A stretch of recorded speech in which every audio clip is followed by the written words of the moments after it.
decade, the Rocket rewrote the Red Sox record books. I'm going to stand up. A new record.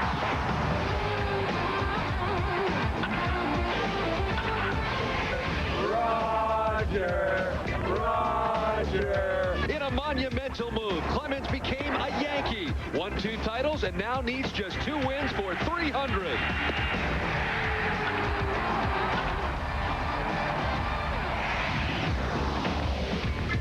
Live from Fenway Park, Nesson presents Boston Red Sox baseball. Tonight, the Red Sox take on the New York Yankees. Hi, everybody. I'm Don Orsillo, as always, joined by Jerry Remy. An interesting night tonight from Fenway as Roger Clemens goes after $299. Well, the fans at Fenway wanted to see Pedro last night. Of course, they couldn't because of the injury. They will see Roger Clemens tonight, and what a career it's been for Roger Clemens. I can't wait to see the reception he gets. It's usually been negative when he comes back to Fenway, but I think the fans hopefully will realize what this guy's about to accomplish with 2 more wins. Tonight, the Red Sox will have Tim Wakefield on the mound. We're back with the first pitch after this.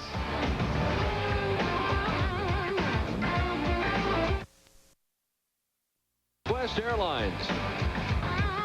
By your Boston area Lexus dealers, putting the world on notice again. And by Citizens Bank, not your typical bank. And good evening, everybody. Welcome back to Fenway Park. Don Orsillo and Jerry Remy on a chilly, raw night. No precipitation at the moment, but the wind is blowing in from left center field, and kind of a raw feeling here tonight at Fenway Park as the Red Sox and Yankees get ready to wrap up this first series of the season. And, of course, tonight is the rubber game, the 3-game series after the fine victory last night for Boston. Everybody with the jackets on here tonight, and, of course, perhaps drawing closer to history. Roger Clemens going after victory number 299 here tonight. Roger, when he went out to the bullpen, it was sort of mixed, but there were a lot of boos here in the ballpark, and I know that's something that perhaps you're a little disappointed about, but we will talk about that in a moment. Let's take a look at some of the incredible numbers for Roger Clemens. From 84 through 96, of course, with the Red Sox, 192 wins, tied with Cy Young, the one and only Cy Young. 2,590 strikeouts, 220 strikeout games, 3 Cy Young awards in a Red Sox uniform, and of course the 1986 AL MVP. And overall in his career, an amazing 6 Cy Young awards and 298 wins. It puts him 21st all time on that list. And some smattering of boos here at the ballpark. Yeah, it's been pretty much, Don, the same reception he's received every time that he's come back as a visiting pitcher, when it was with Toronto and, of course, now with the New York Yankees. And it doesn't surprise me that that's the reaction, and I'm sure that's going to be the reaction for the remainder of the night. But I also think, down deep, that the fans here in New England, as much as they like to get on Rogers, certainly appreciate what he's been able to accomplish, not only in a Red Sox uniform throughout his career, but when he went up to Toronto, and also what he's done for the New York Yankees. I mean, you're getting the privilege of watching one of the best pitchers in the history of baseball. Roger the other day had the opportunity to talk about what kind of emotions he's had coming into tonight's game, if any. My emotions are the same here than any other start, other than the first time I came back. I mean, it was unlike anything else to get out of your car and go to the visiting dugout when I was a Blue Jay, and everything that I did that time. After that, it's been, pretty much the same, other than when you're a Yankee. I mean, they talk about getting booed or cheer, whatever. We get that at every stadium we go to. So it happens, and again, you can look at it as a respect if you want to. Well, an interesting night here tonight at Fenway Park, and a chilly one at that. The lights are on, and the Red Sox are taking the field.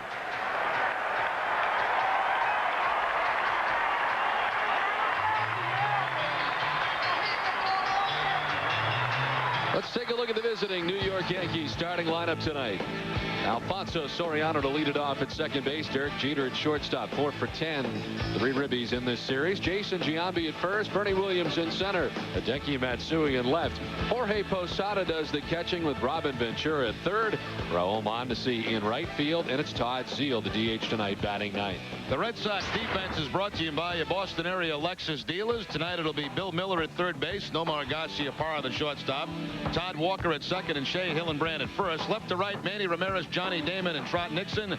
Doug Mirabelli, who does all the catching for Tim Wakefield behind the plate. And on the mound, Tim Wakefield making his 9th start, the record of 4-1 against the Yankees in his career. He's 4-6 with a 1 career save against New York. Last time out, a no decision against Anaheim. Went 6 innings in that game, gave up 6 hits and 3 earned runs. The Red Sox eventually lost that game 6-5.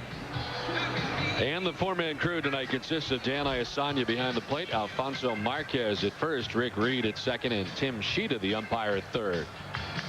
Let's check tonight's game notes, brought to you by New England Toyota dealers. Clemens, 106-42 since 1997. The Red Sox 10+ hit games, 28 of 45 games this season. And the Yankees, they've been struggling. 3-8 in their last 11 games. They came out quickly in game 1 of this series, won that one. They came out quickly last night, but the Red Sox bounced back to pick up the win in game 2 of this series. Where available, tonight's broadcast can be heard in Spanish by using the SAP function on your TV set. Buenas noches, amigos. Now, Alfonso Soriano in on the right side to face Tim Wakefield. Soriano hit the first pitch of last night's ball game off the light tower in left, and got the Yankees off to a fast start. In fact, each of the first 2 games, they've come up with runs in the top of the first inning. 5 in game 1 and 2 last night. Soriano at .313, 13 homers and 33 runs batted in. His home run total has him 1 off the leader in the American League. Juan Gonzalez currently leading the AL. The Texas Rangers outfielder with 14 home runs.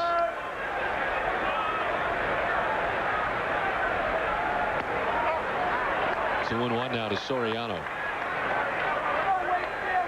Tim Wakefield's been battling a cold, and last couple days has felt a little weak. It'll be interesting to see how he works tonight and whether that'll have any impact on his outing.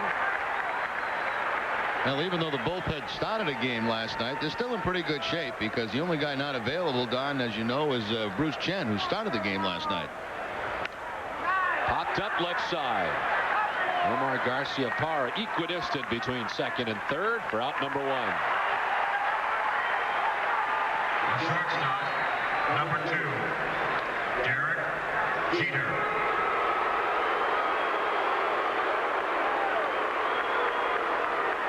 One down for Derek Jeter, totaling the .351 batting average. No homers and 5 runs batted in. Long time on the DL with the dislocated shoulder that occurred on opening night against Toronto at Skydome.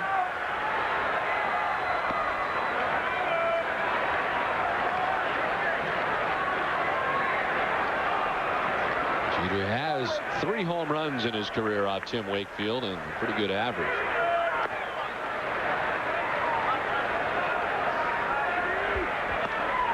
Jeter was 2 for 5 here last night, scored a run, drove in a run, and had a stolen base.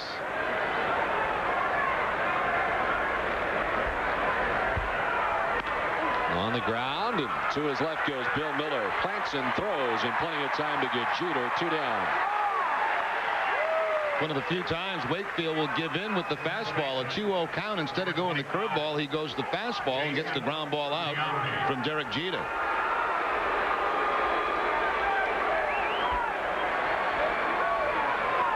Jason Giambi with an average you don't expect to see next to his name. 201, 8 homers, and 27 runs batted in. A slow start, and so far it has been an injured start to this season as he's battled a few ailments. Giambi with a bruised left middle finger when he was hit by a pitch at the end of April. Then inflammation of his left eye. And breaking ball in there for a strike. 1-1.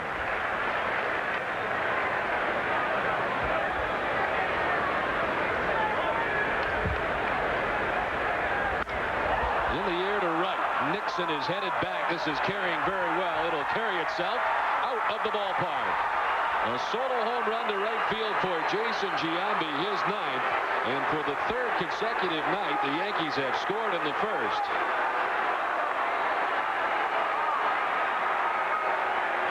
And it only seems fitting that a Yankee fan would get that souvenir out past the Yankee bullpen. This ball is actually crushed by Giambi. The knuckleball that stays about belt high, and you're only going to keep this guy down for so long. That ball about 10-15 rows up over the Yankee bullpen.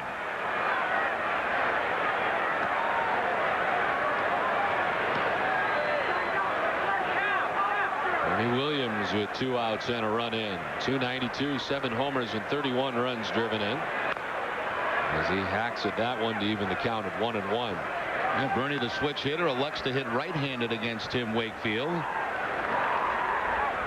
.250 career hitter against Wakefield with 1 home run. Williams is 0 for 9 in the series and has struggled. 3 hits in his last 24 at bats. Looking for his first hit of this series against the Red Sox. There's a strike. 2-2.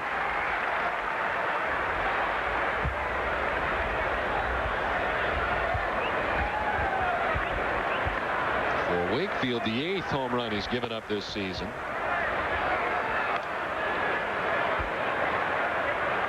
He leads the staff in that category.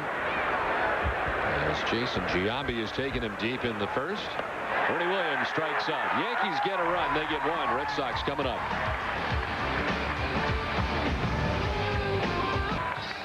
Back at Fenway, the Yankees get a run in the first. The Red Sox coming to the plate in the bottom of the first. Johnny Damon at the top of the order. Todd Walker bats second at second. Nomar's at short. Manny Ramirez in left. Kevin Millar the DH with Nixon in right field. Shea Hillenbrand at first. Bill Miller at third, and Doug Mirabelli does the catching. Johnny Damon ready to go, and so is Roger Clemens. His first pitch in there for a strike. Clemens at 5-2 on the season. The 2.91 ERA is 7th best in the American League. 60 strikeouts, is 3rd behind Messina and Pedro. Because it would take 9 innings to go through where he is on the all-time list with all his numbers. I guess the key one is he's 2 wins away from that magical 300. And of course, there was a chance that tonight would have been the 300th victory for Roger. Line to short, and Jeter there to make the catch. Let's take a look at the Yankee defense, brought to you by Boston area Lexus dealers. Robin Ventura gets the start at third base. Derek Jeter the shortstop. Alfonso Soriano at second, and Jason Giambi at first. Matsui, Bernie Williams, and Mondesi in the outfield. Jorge Posada doing the catching. The Yankees 5th in the league. They've made 28 errors on the season. At 298, he is 21st overall in all-time victories. As of course tonight after 299. Since leaving the Red Sox, he has not lost a regular season game here at Fenway. He is 3-0 with a 3.02 ERA. But of course did lose that playoff game in 1999.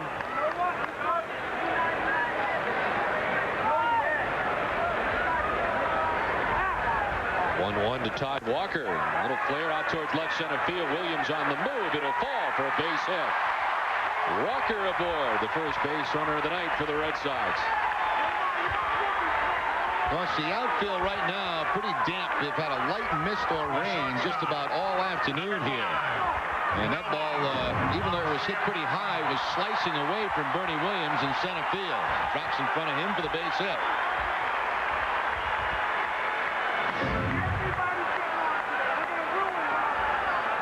So Walker on, 1 out, 1 on. Here's Nomar riding the 21-game hitting streak into tonight's action. Under 300 on the year at 298. 8 homers and 29 runs batted in.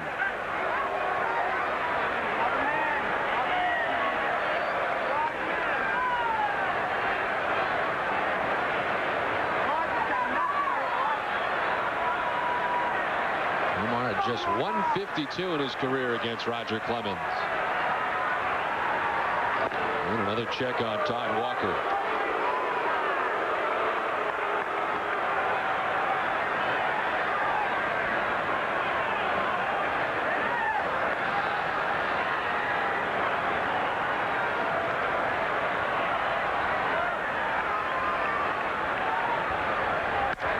In the air to left center field. Struck pretty well. That ball is up. That ball is gone.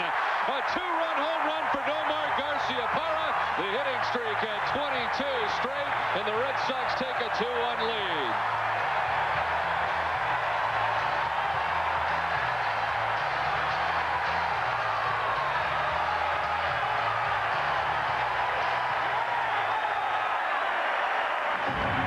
Garciaparra, who has had just about no success at all against Roger Clemens, jumps on that first fastball, a 92-mile-an-hour fastball to give the Red Sox a quick lead. His first career home run against Clemens.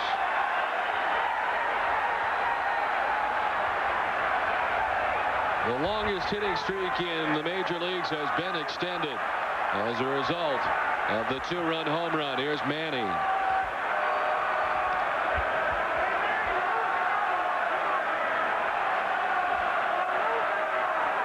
The Roger chant goes up at Fenway Park.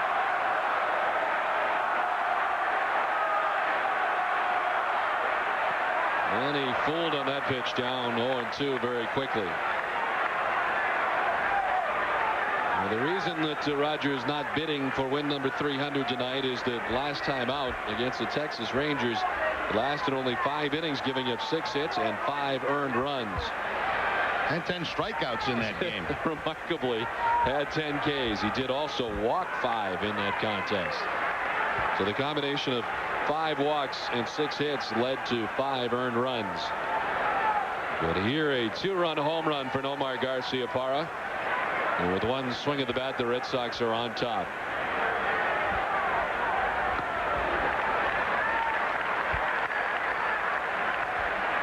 The majority of pitches from Clemens will be obviously the fastball and the split-fingered fastball, and he'll occasionally mix in the slider. He threw 1 slider in this at bat to Ramirez.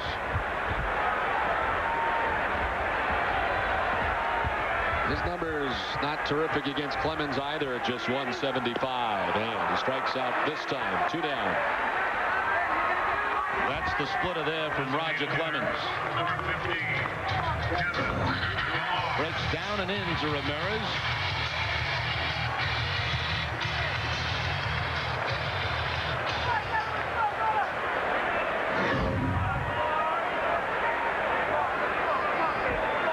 Two down for Kevin Millar, the designated hitter tonight, batting 5th in the Boston order.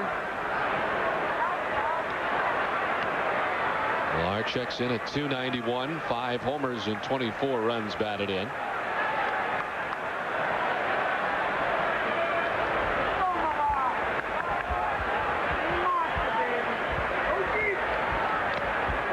Tipped into Posada's mitt, and it's 0-2.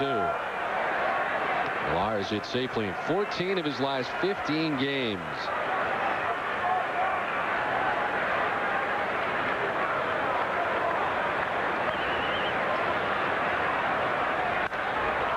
Fouled off the left side. Still 0-2 to Millar.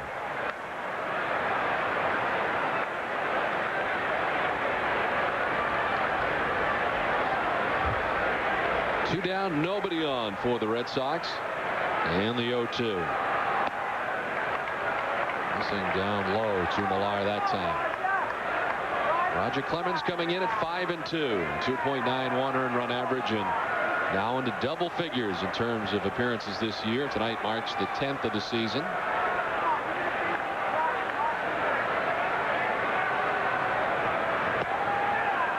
And it evens up at 2-2. Ever since that fastball for the home run to Garciaparra, a lot of split-fingered fastballs. Rogers had to throw 17 pitches here in the bottom of the first inning so far. And the count is run full on Millar. Now, one of his nemesis, certainly with the Red Sox, is waiting on deck. Trot Nixon would be next here with 2 outs in the inning if Millar can continue this, the bottom of the first. And it will continue. Millar with a 2-out base on balls. Right fielder, number 7, Trot Nixon. Well, certainly the battles these two have had in a short period of time have been epic battles, and the one at Yankee Stadium in which Nixon And that was the Pedro Roger Clemens game in which Nixon was able to take him out of the yard. One of the great moments, and if you ask Trot Nixon, it is his favorite moment in the major leagues for him.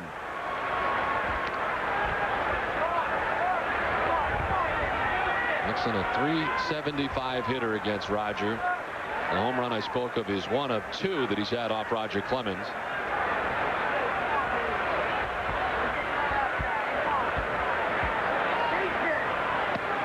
0-2 now, quickly to Nixon.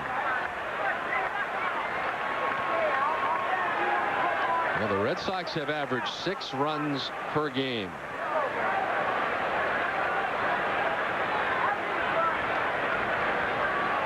And the offense has been working at all cylinders lately. They get 2 here so far in the bottom of the first inning.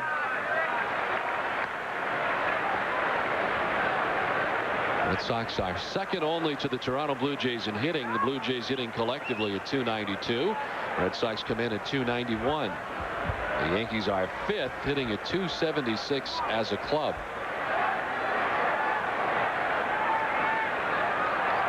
The 1-2, there goes Millar. The pitch misses for a ball. No throw from Posada. Uncontested to second base goes Millar. Well, Kevin Millar picks up his first steal of the season. Roger really not paying any attention to him at all at first base. Gets the great jump and gets the split-fingered fastball. Posada never did come out of the crouch. So it's been a while for Millar. August 11th and '99, the last theft for him. Strike 3 to Nixon. Can't believe it, but he's on number 3. Red Sox get 2 and lead it 2-1.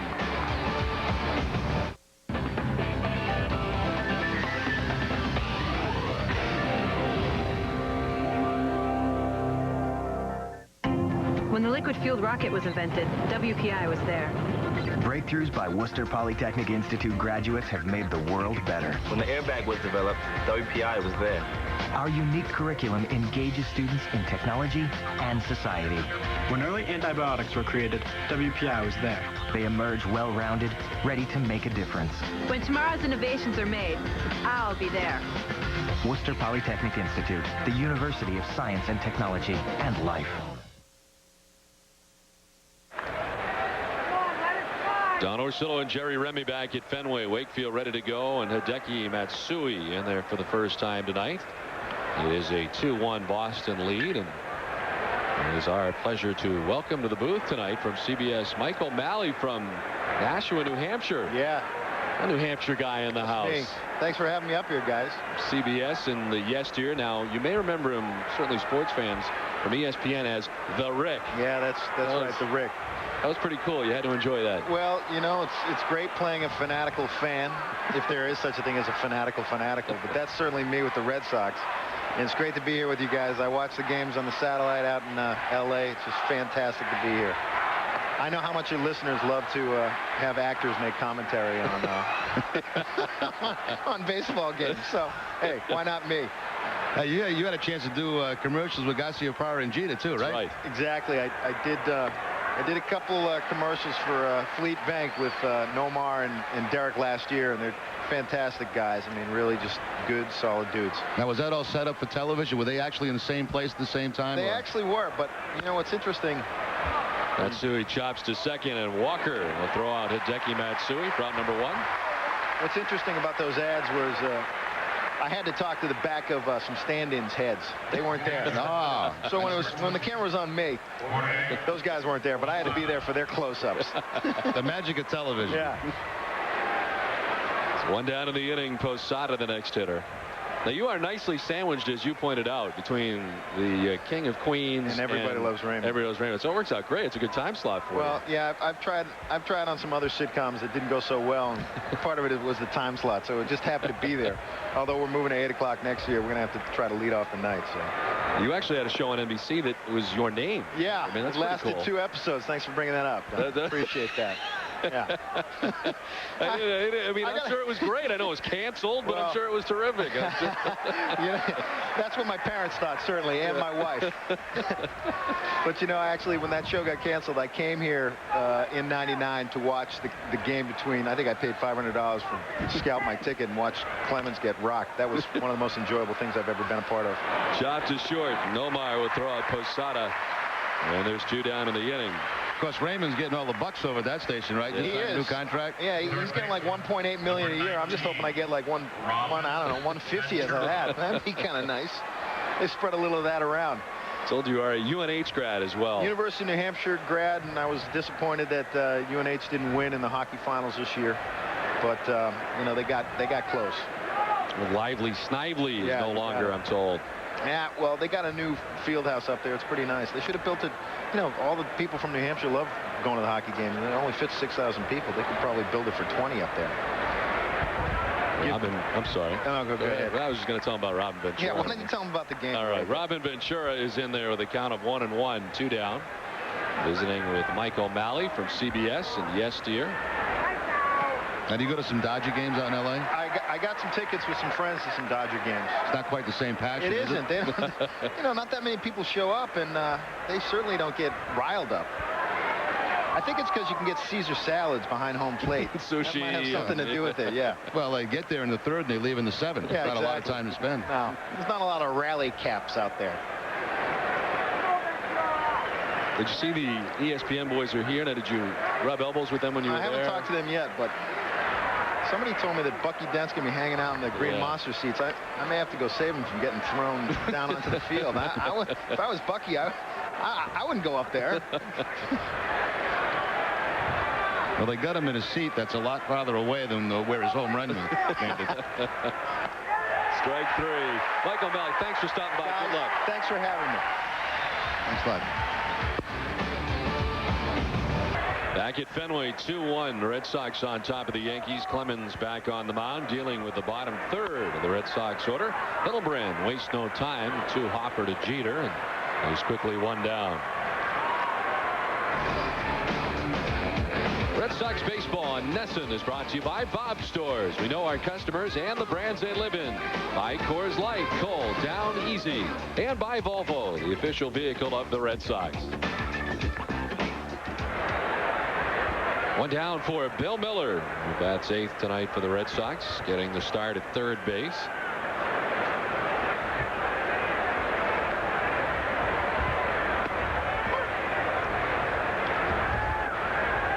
Bill Miller at .376, 3 homers and 19 runs batted in.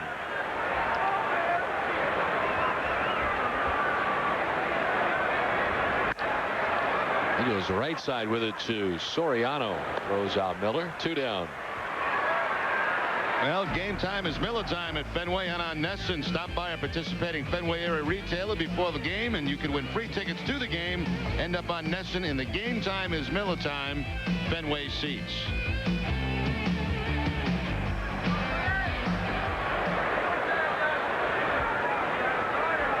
Well, Tim Wakefield on the mound tonight.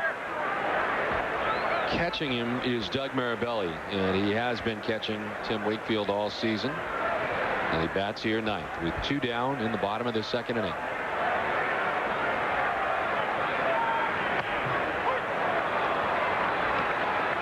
Mirabelli at .241, 2 homers and 7 runs batted in.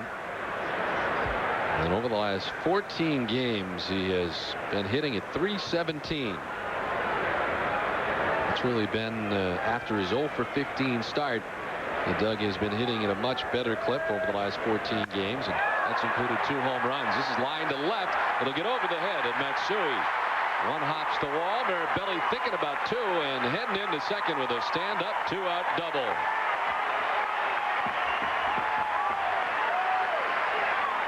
Mirabelli now with 3 doubles on the season. He's only faced Clemens 4 times and now has 2 hits against Roger. That fastball down and in a hard line drive up over the head of Matsui. Matsui struggled a bit in this series defensively out there in left field. He's taking some interesting routes. Yeah, but on that line drive, I don't think he had much of a chance. Last night especially, as Mirabelli 3 doubles now in the year. And those have all come in the last 14 games. 2 down. Johnny Damon lined out to shortstop his first time up.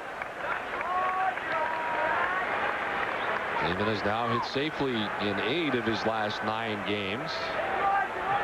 And looking for his first hit tonight after lining out to Jeter his first time up.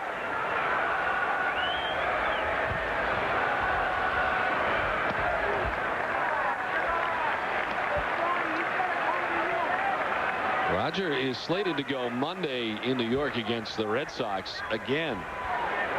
The matchup that time had him matched up against Pedro Martinez. If Pedro had been all right, chances are I will not see Pedro Monday. But Grady Little saying before the game tonight that there is a chance that we will see Pedro in that series at some point in New York. Not likely Monday, but perhaps Tuesday or Wednesday. Said before the game that he felt like Tim Wakefield would be able to go on the 5 days rest, which would have Wakefield going against Clemens on Monday. And then they could back off maybe another day or see where Pedro is at that point. But he didn't rule it out. I think that's all that Red Sox fans wanted to hear, is the fact that it is indeed a possibility that Pedro could pitch in New York. Yeah, but they're still going to be very careful with him. I mean, unless he's 100%, I'm sure they're not going to run him out there against the Yankees next week. But everybody does seem relieved. The MRI results were very good. 3-1 popped up into shallow right. Soriano heading back. And over the shoulder with the catch for the final out of the inning. We have played 2-1 Boston. Don Orsillo and Jerry Remy back at Fenway ready for the top of the third. 2-1 Red Sox on top of New York. And Tim Wakefield enjoyed a 1-2-3 second as he deals with Mondesi, Zeal, and Soriano here in the top of the third inning. Raul off to a much better season already this year than what he had last year. 313, 8 homers, and so far 25 runs batted in.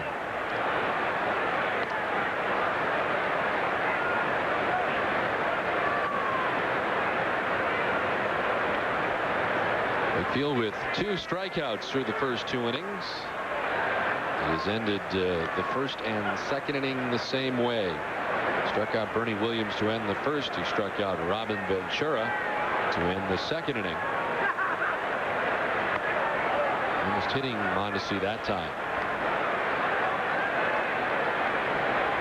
Tim is 4-1 with a 4.59 earned run average. His 11th appearance overall, 9th start.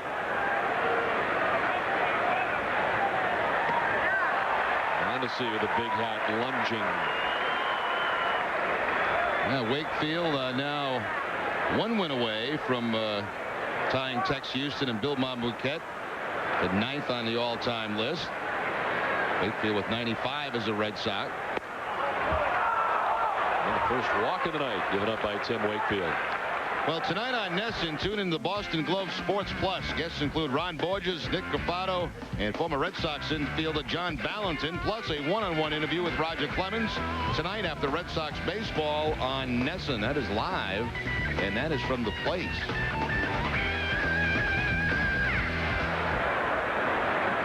Mondesi at first. Todd Zeal stands in. We've seen Zeal at third base the last couple of nights, but Robin Ventura is back at third, and Zeal being used as the DH.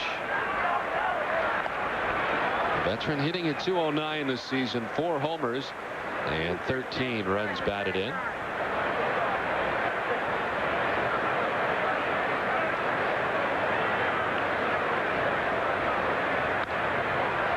At first was Mondesi. He didn't go anywhere, and then was fouled off. This combination of Wakefield and Mirabelli have been very successful at throwing out base runners. As Wakefield helps, he gets the ball home very quickly, and if Mirabelli can catch the knuckleball, they got a good chance of throwing a man out.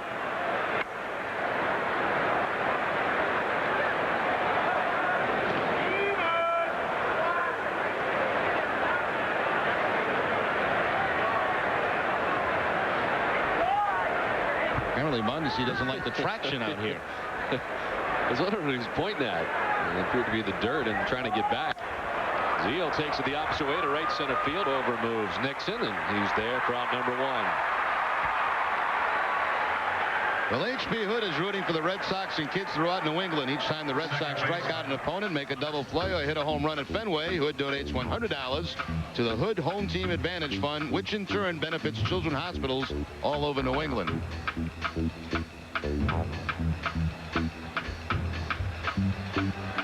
One down, Mondesi at first, and it's back up to the top of the Yankees order for Alfonso Soriano. Popped out to shortstop his first time. He's done well in his career against Tim Wakefield, including 2 home runs.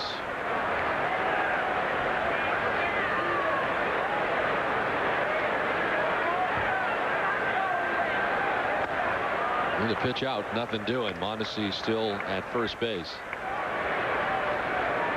So we're getting a little jittery over there, and he's been giving the Red Sox the impression that he may be taking off. He does have 9 thefts on the year.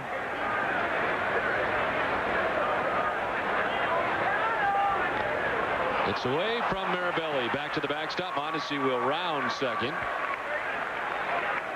And give it some thought, but will retreat to the bag at second base on the one that gets by Doug.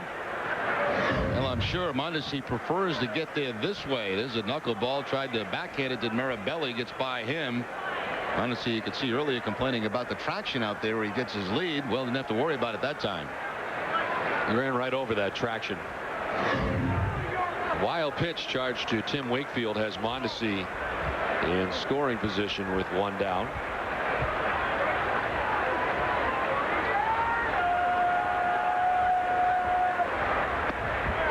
There's a strike. 2-1.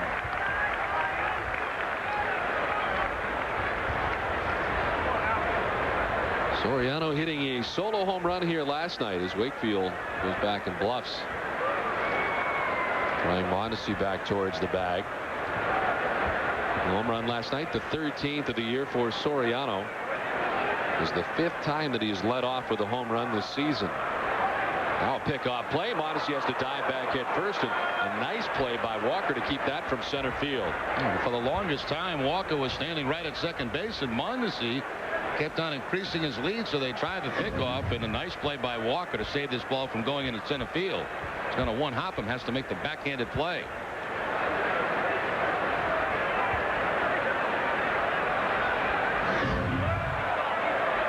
And the beach ball has come onto the field out in the triangle. Walker will take advantage of the moment to come in and talk to Wakefield. Yeah, a lot of times those pickoff plays at second base go without a sign. I mean, it's kind of a feeling you have between your second baseman and your pitcher or your shortstop.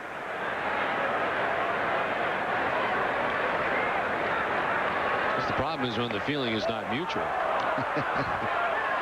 Now that's when you hope the pitcher doesn't, spin and throw. And you got problems. Or you go to cover and he doesn't go, and then you're totally out of position too. And right? then you hope he steps off. Helps you out.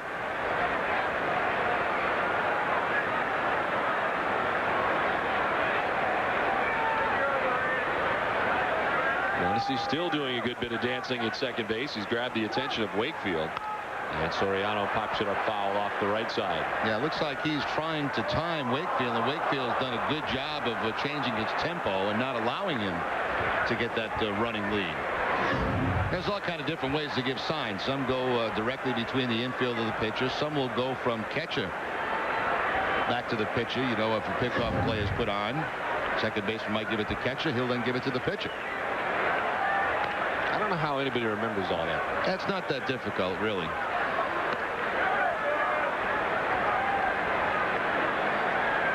It's like giving signs at third base when you get him as a hitter. I mean, if you know the situation, then you pretty much got that play in mind. So you look for that sign. If it's a hit and run situation, you look for the hit and run. Payoff pitch. Soriano sends it to left center field. It's down for a hit. Mondesi will come around and score as Damon collects it out there. And the Yankees have tied the score at 2.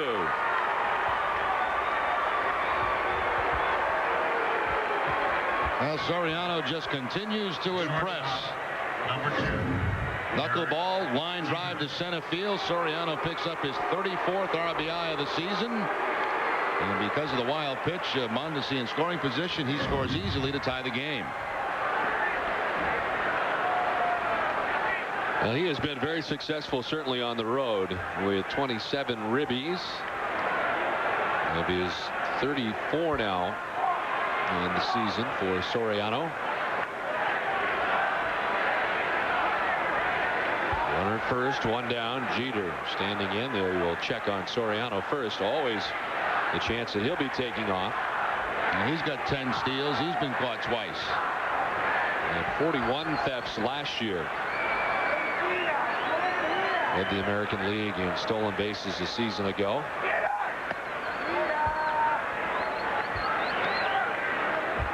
The next pitch by Tim Wakefield will already be the 50th of his outing.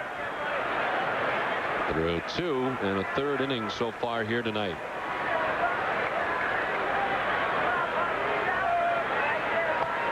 And he floats it up and away. 2-0.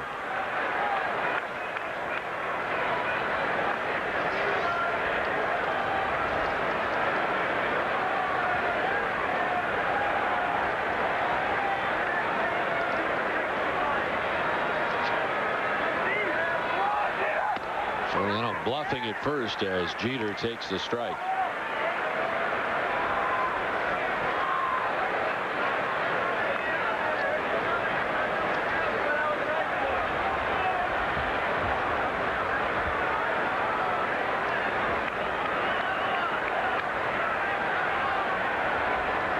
Ninth season in a Red Sox uniform for Tim Wakefield. And of course a teammate of Roger Clemens as they go head-to-head here tonight at Fenway Park.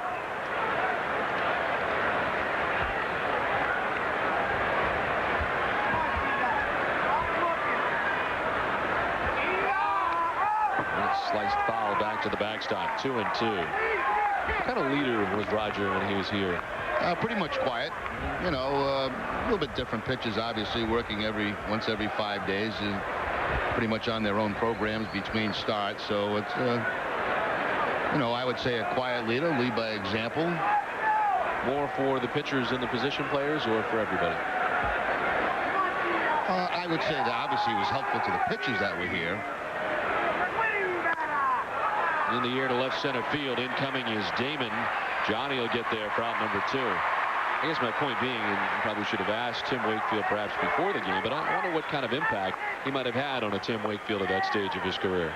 Well, Wakefield, you know, probably not much. Two totally different types of pitchers. I mean, Clemens a power pitcher. Wakefield's in a league by himself. I mean, you know, who's to help him? On an island. Phil Necro. It's one of the things that Tim used to say about when Kerrigan was here. You know, Kerrigan had the reputation of a great pitching coach, and he says he couldn't help me. And, you know, it's very difficult. That's why a lot of times you see him go with the Necros and try to get some special attention. 2 down. Jason Giambi hit a home run his first time up. It was his 9th of the year. I think if anything, watching the way Roger goes about his business, you know, if you're a young player coming to the big leagues and you watch this guy, what he does between starts and how he has kept himself to be able to pitch this long at the big league level, that's enough. And he got a lot of that stuff from his idol, Nolan Ryan.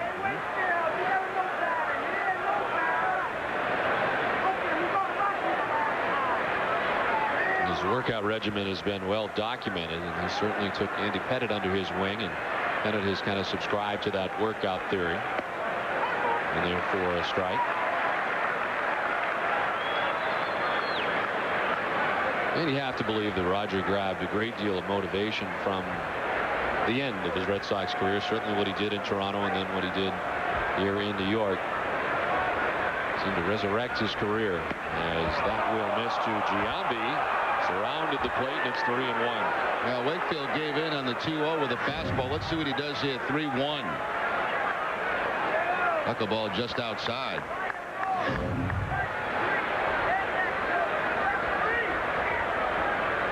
First lead. Giambi takes a strike. Throw it down is not going to be in time. Stolen base for Alfonso Soriano. He's in scoring position with 2 down. Well, that time he did stay with the knuckleball, and of course much more difficult for Mirabelli to throw a runner out at second base. There's the knuckler on the 3-1 count. Certainly a strike, but Soriano had a pretty good jump over there at first base.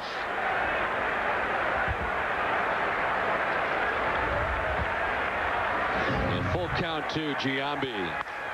Laced foul down the right field line. By the way, I agree with your comments about when Roger left Boston about getting reborn again. I don't think there's any question about that. The initial reaction when you leave a place you've been a long time is, okay, I'm going to show you now. And I think, you know, that means something to a guy, and he proved that up in Toronto. The fire he had up there did not appear to be the same kind of fire he had here at the end of his Red Sox career, if I'm not mistaken. Well, he didn't have much help here at the end either. The 3-2 is a strike 3 call. Giambi is gone.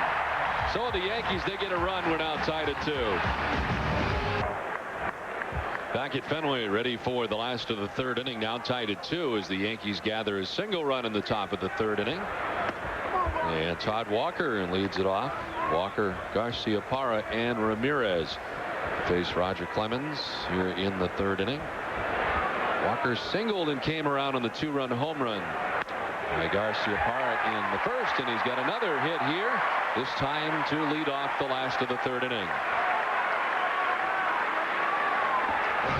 Red Sox baseball on NESN is brought to you by your Lincoln Mercury dealers and by LoJack. Keep it close.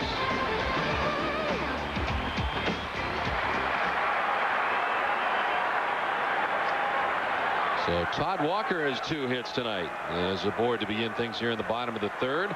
As a result of the 2-run home run by Nomar, the 22-game hitting streak now, during which he has hit .363. Nomar now with 9 home runs this season. 6 of the 9 have tied the score or given the Red Sox the lead. So they have been timely home runs. I suppose, though, that a home run is always timely. Well, depends on the score. I mean, you know, it's a 15-0 game. It's not really much timing about that. Well, it's always good, is what I should say. It may not always be timely, but home runs are good things. And Nomar has 9 of them now this season. Waves at this pitch and is down 0-2. After taking Roger deep with the first pitch fastball last time, it's back-to-back splitters to start off Garciaparra in this at-bat. You know, we're near royalty tonight. I mean, this is unbelievable. We have Kurt Gowdy to our left. I thought you were talking about Troop and Joe. Oh, well, them too. But see, Kurt doing the game as a legend with the Boomer. And, of course, Joe Morgan, Hall of Famer Joe Morgan. Gowdy here from 51 through 65 as this number is foul. So that would mean that he was here, of course, for Ted Williams. We all know that, but also the beginning of Carl Yastrzemski's career. Yep. Heine Behave-Gansett. You wouldn't remember that. You're too young. No. What is that? That was one of their promos that they did when Kurt was doing radio. And looks terrific. We saw him, of course. Throw over to first. Soriano back in time. We saw him here for the Ted Williams event here at Fenway Park. And the celebration of Ted Williams' life at Fenway last season. And he was on the field, recreating, of course, Ted's last at bat. And the 0-2 is popped up. Osada there to make the catch.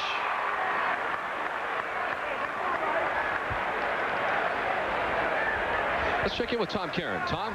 Well done. Bucky Dan in New England lore will always be married to the wall. Tonight he's sitting above the wall. You're managing the Columbus Clippers, the Yankees AAA team, and you got a night off before playing Pawtucket tomorrow, right? Got a night off and got a chance to come and sit up on the wall, and it's really a different view up here. It's really a great seat. Got to ask you, how strange is it for you to be sitting on top of this wall at this park? This is really weird. I mean, it's 25 years ago, you know, when I hit the home run, nobody would ever thought they'd have built some seats up here that you could sit up here and watch a game, but it's really neat. You had to know, coming to Fenway when the Sox are playing the Yankees, you'd hear it from the fans a little bit. Have you heard it much tonight? Oh, just a little bit, you know, not a whole lot. You know, a lot of a lot of the fans, you know, were young back then, and they said, "Hey, you broke my heart back then." But you know, they've been pretty good. Is your name almost more famous here in Boston than in New York because of that home run? In a different way. A very different way. Yeah. Bucky, thanks for joining us. Thank you. Bucky Dent with us in the monster seats. Guys, back to you. All right, Tom, thanks very much. Tomorrow night's first game of that series between the Columbus Clippers and the Pawtucket Red Sox will be right here on NESN. Now, where he is sitting, the home run didn't actually go there. I mean, he is a couple rows back, is he not? I mean, he didn't quite get that far. No, not quite where he's sitting, no. No, I mean, it was...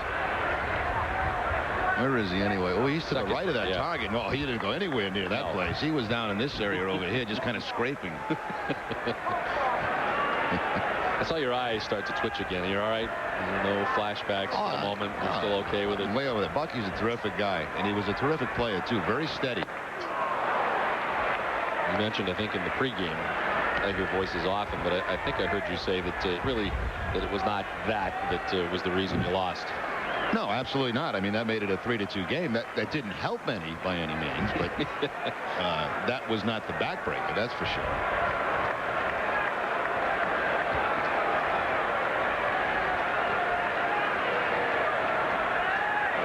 Over and back in time is Todd Walker.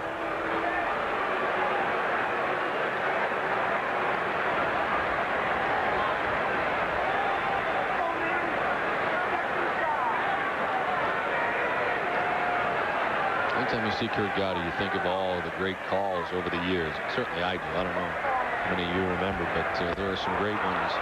As Ramirez down by way of the K, third strikeout tonight for Roger, 2 down. Second time he has struck out Manny tonight, and both times on that split-fingered fastball. Rogers got a pretty good one working for him in this game tonight. See the bottom fall right out of that. But interesting, you know, Manny has not had great success. Probably about a 150 average, but he does have 3 home runs in his career against Rogers. So if Roger makes a mistake, and then Manny capitalizes on it, but it hasn't happened that often.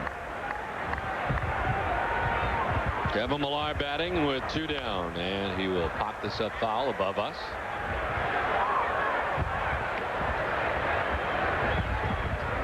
Now, of course, Kurt Gowdy made the call on Ted Williams' last home run here at Fenway Park.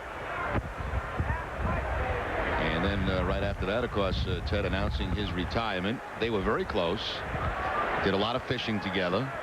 My understanding is that he got wind that was going to be the last game for Ted, even though they had a series left, and he knew. He might have been the only guy Ted talked to. I'll tell you who was excited, the Boomer. He was very excited about getting a chance to work with Kurt tonight. And Joe Morgan in town as well.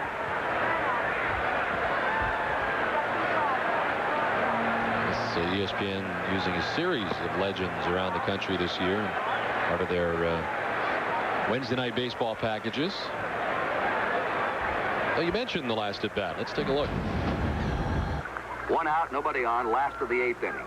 Jack Fisher into his windup. Here's the pitch. Williams swings, and there's a long drive to deep right. That ball is going, and it is gone. A home run for Ted Williams in his last time at bat in the major league.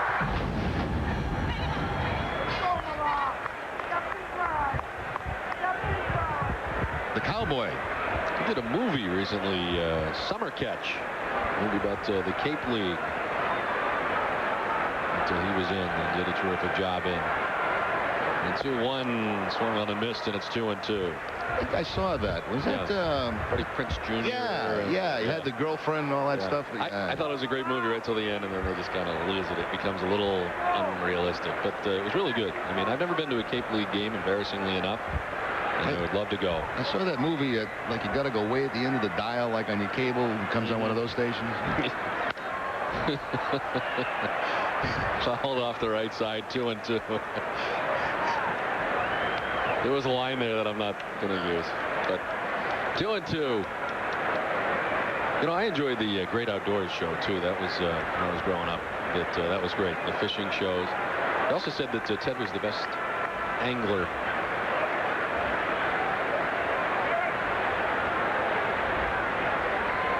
You didn't enjoy the great outdoor shows? The American Sportsman. That's what I'm looking for, yeah. Yeah, that great outdoor show you're talking about. Yeah, great outdoors. I don't know where that came from. I guess I made it up. 2-2 to Millar with Todd Walker at first. And Millar stays alive. Roger Clemens has just thrown his 50th pitch tonight.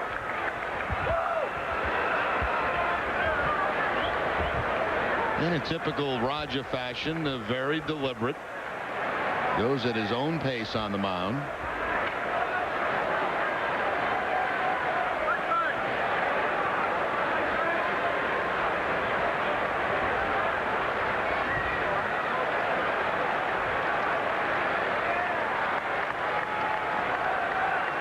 Ready with the 2-2, and it is grounded outside of third and foul.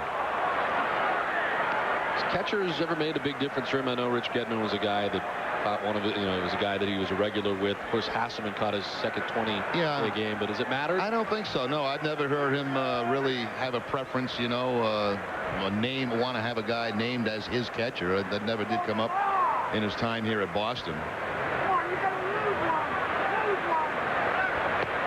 Runner is off to pitch a ball, and this goes into center field. Walker will pick himself up, but Bernie Williams gets it quickly, and Walker was flat out diving into second base, so he will remain at second with the stolen base.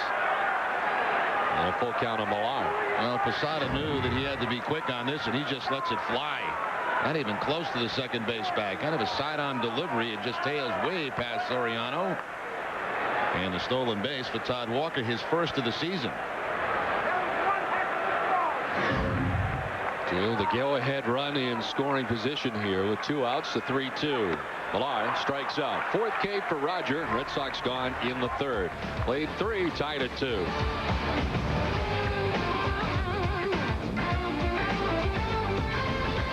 Red Sox baseball in Nesson is brought to you by Dunkin' Donuts. By Jeep, only in a Jeep. And by Samuel Adams Boston Lager, always a good decision.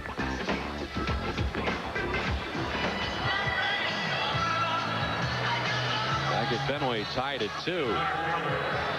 As Tim Wakefield returns to the mound on what was kind of a chilly, raw night here to begin the night. And, well, still on the chilly side, but at least the precipitation is not with us any longer. As it rained here pretty good. Neither team able to take BP on the field today prior to the game. Yeah, Bernie's going to try something different this time. He's going to hit left-handed against Wakefield. Last time right-handed, this time left-handed. He struck out the first time from the right side. So he hopes for a better fate this time. A .241 hitter against Tim Wakefield with a home run. As always, we'd like to thank our friends from Dunkin' Donuts who have dropped by the usual refreshments and donuts. Interesting defensive alignment from the Red Sox as Bernie Williams will take a ball in shallow and left, as he customarily is Manny, but fairly deep in center is Damon, and Nixon around and right.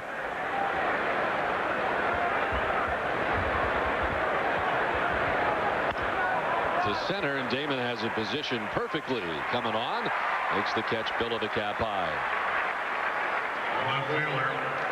Time now for the Aflac trivia question. And the question tonight, what 2 pitchers won their 300th career game with the Red Sox? I have the answer for you in the next half inning.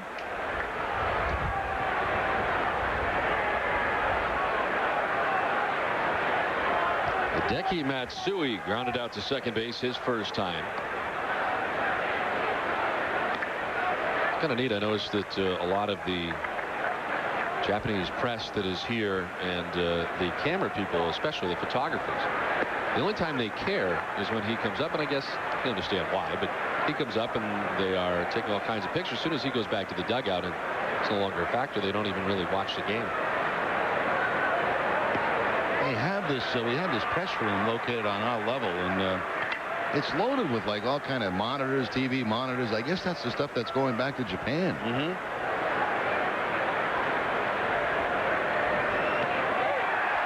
Strike 3 to Matsui. Strikeout number 4 for Tim Wakefield, and there's 2 outs in the inning. You know, I'm wondering in that at bat how many knuckleball pitches there are in Japan. How many knucklers that Matsui has seen in his major league career.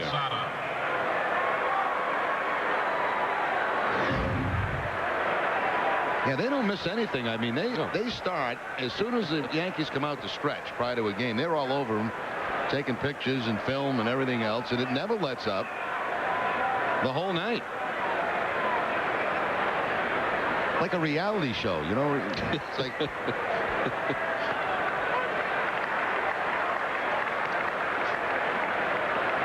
who do you like tonight, Clay or Rubin? You know what? I don't know. If I couldn't pick either one of them out of a lineup. I haven't seen it at all. How have you seen it working every day? Walker to his left, and he throws out Jorge Posada. 1, 2, 3, 4th for Wakefield. We're still tied at 2. Back at Fenway, ready for the bottom of the 4th inning, tied at 2. Roger Clemens back on the mound, dealing with Trot Nixon, who struck out looking back in the 1st inning. Nixon, Hillenbrand, and Bill Miller featured here in the bottom of the 4th inning.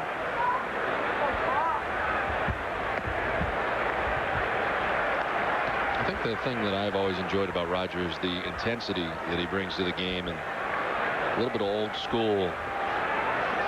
Well, he's like a middle linebacker in football pitching a baseball game. Off the glove of a diving Giambi. It heads out to right, and Nixon aboard to begin the inning. Let's take a look at the summary so far tonight. Nomar's 2-run home run back in the 1st inning, his 9th of the year. Jason Giambi with a home run of his own, his 9th.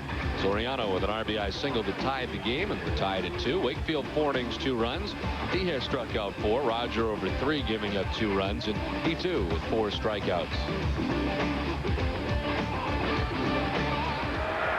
Shea Hillenbrand grounded out to shortstop his first time up.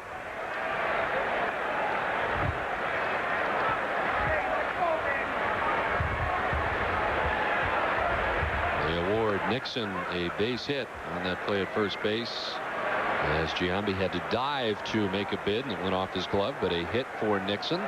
The Red Sox with 5 hits tonight.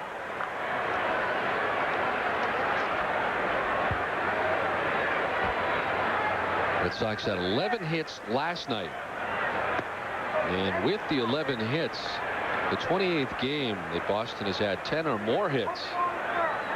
Red Sox have been racking up the hits, and over the last 20 games, Boston has hit at .313 as a club, and last night's work was off Jeff Weaver. Got the start for the Yankees in Game 2. The only team in the American League that has a higher average and more hits, the Toronto Blue Jays. Toronto starts tonight at a .292 average, Red Sox .291.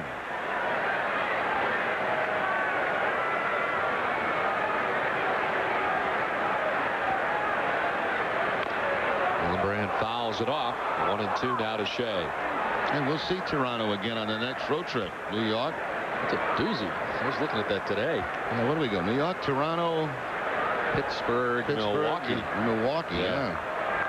As interleague play will begin smack dab in the middle of this next road trip. I think it is 14 days and 12 games. A couple off days on the road.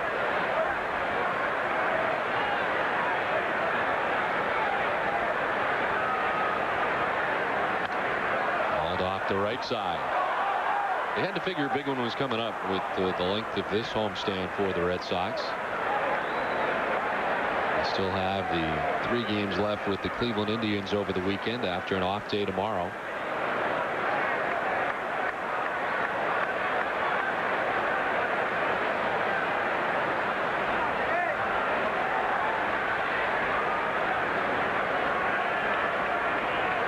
Hillenbrand chops it to third. To his left, Ventura to second for 1 on the first. Nicely done. Around the horn on a crisply hit ball to third, and there's 2 down. Well, Robin Ventura has gold gloves on his mantle. Makes a nice play here on Shea Hillenbrand. The split-fingered fastball pounded into the ground by Hillenbrand. Soriano come charging across that bag on the run. There's no way you can take him out on that kind of a turn. He's throwing that ball almost from shortstop. 6 times. Wow. I knew he had some Gold Gloves, but I didn't realize he had 6. Certainly known for his defense and the number of grand slams that he has compiled in his career. He has 16 career grand slams, the most of any active player. He's tied with Babe Ruth, Hank Aaron, and Dave Kingman for 6th place on the all-time list. That's amazing. 16 career grand slams for Ventura. 6 Gold Gloves. There's a strike to Bill Miller.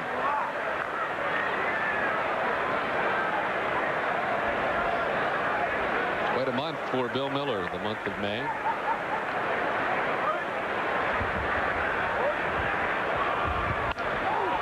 Soft liner, Jeter out, and it's up over his head and into left. A 2-out single for Bill Miller. The answer to tonight's Aflac trivia question: what 2 pitchers won their 300th career game with the Red Sox? Cy Young, had a feeling he was one of them. Lefty Grove the other, 1941.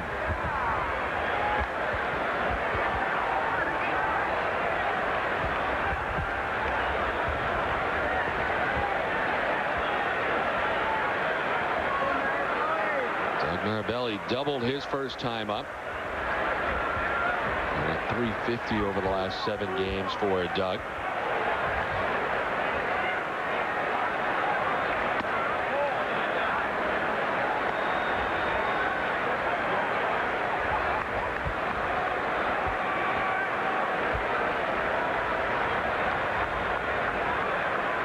Roger Clemens, 40 years of age.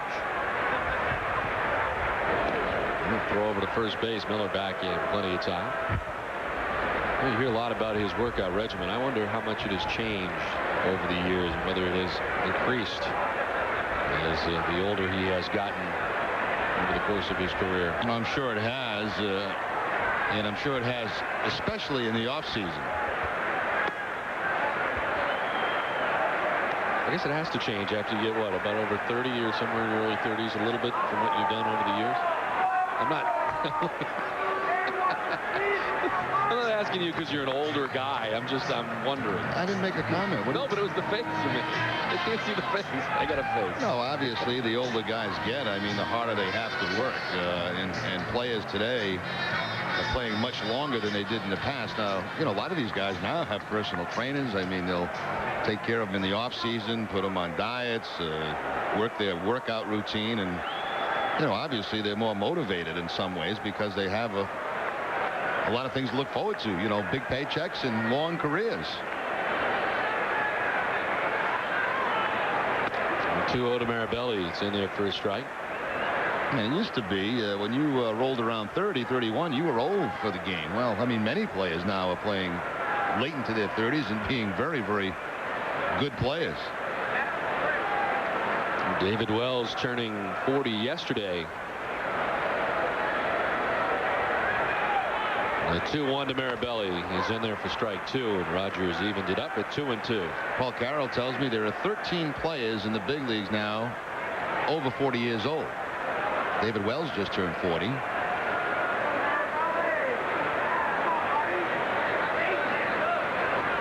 Interesting. By the time your announcing career is over, you may see 50-year-old guys playing. Wouldn't that be something? That'd be nice if I'm still around. 2-2. There's no way you can make a comeback with those knees, right? You're done. I was done a long time ago, even with healthy knees.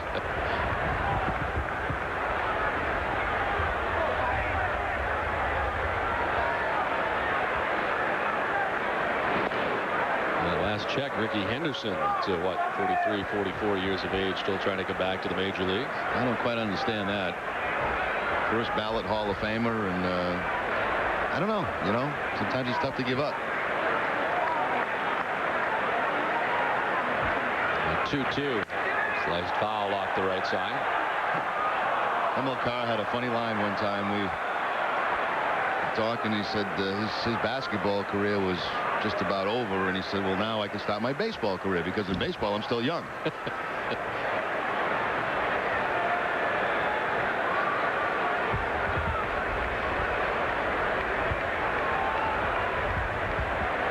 Bill Miller at first, 2 down here in the bottom of the 4th inning, tied at 2. Clemens ready to work with the 2-2. Got him. Went up top to do so. 5th strikeout for Clemens. We've played 4, tied at 2.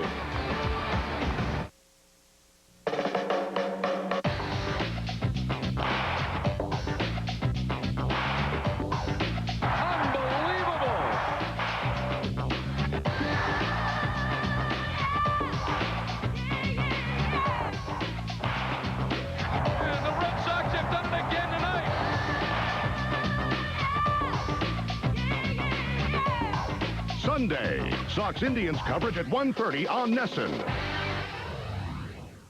Don Orsillo, NESN Red Sox play-by-play. Jerry Remy, NESN Red Sox color commentary.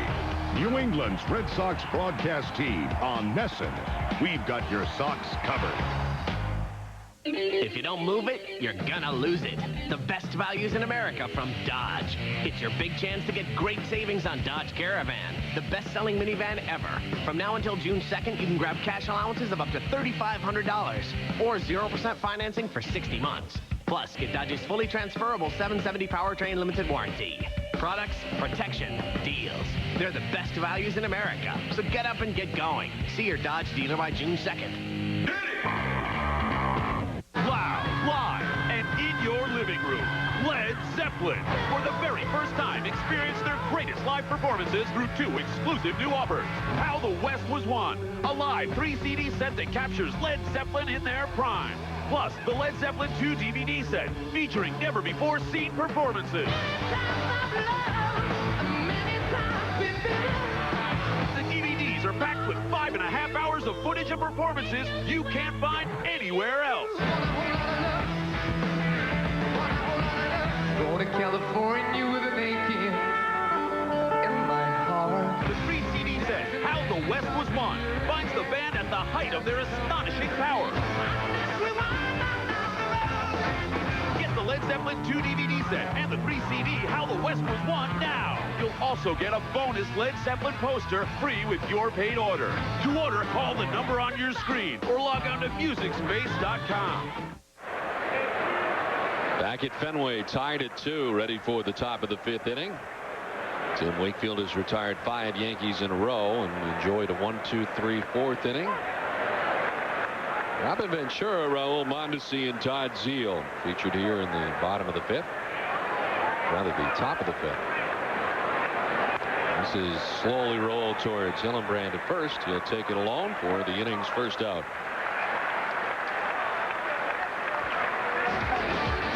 Red Sox baseball on NESN is brought to you by Crown Royal. Enjoy its smooth taste with friends tonight.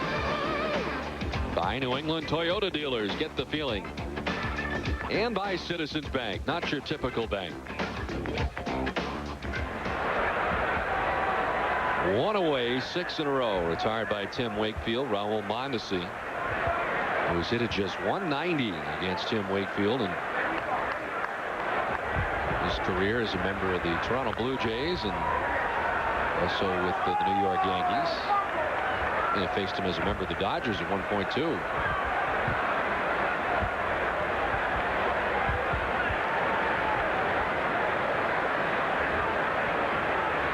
Mondesi walked in the 3rd inning. Came around to score the 2nd New York run, which tied the game in the top half of the 3rd inning. An RBI for Alfonso Soriano.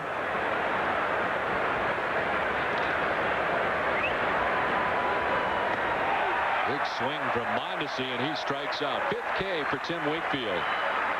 Well, get the Globe's award-winning sports coverage every day. Call 1-800-984-5335 for 50% off home delivery. The Boston Globe, your world unfolding daily.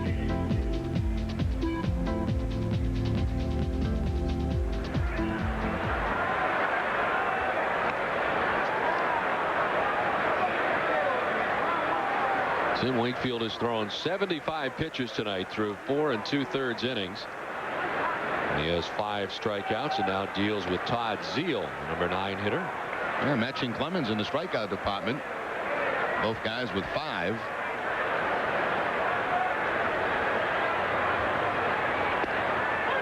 Zeile had a great night here last night, 3 for 4.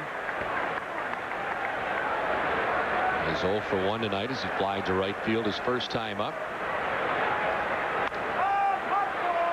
Pop up left side. Nomar drifting to the short lawn in left. And that's the inning. 1-2-3 inning for Tim Wakefield. We're still tied at 2.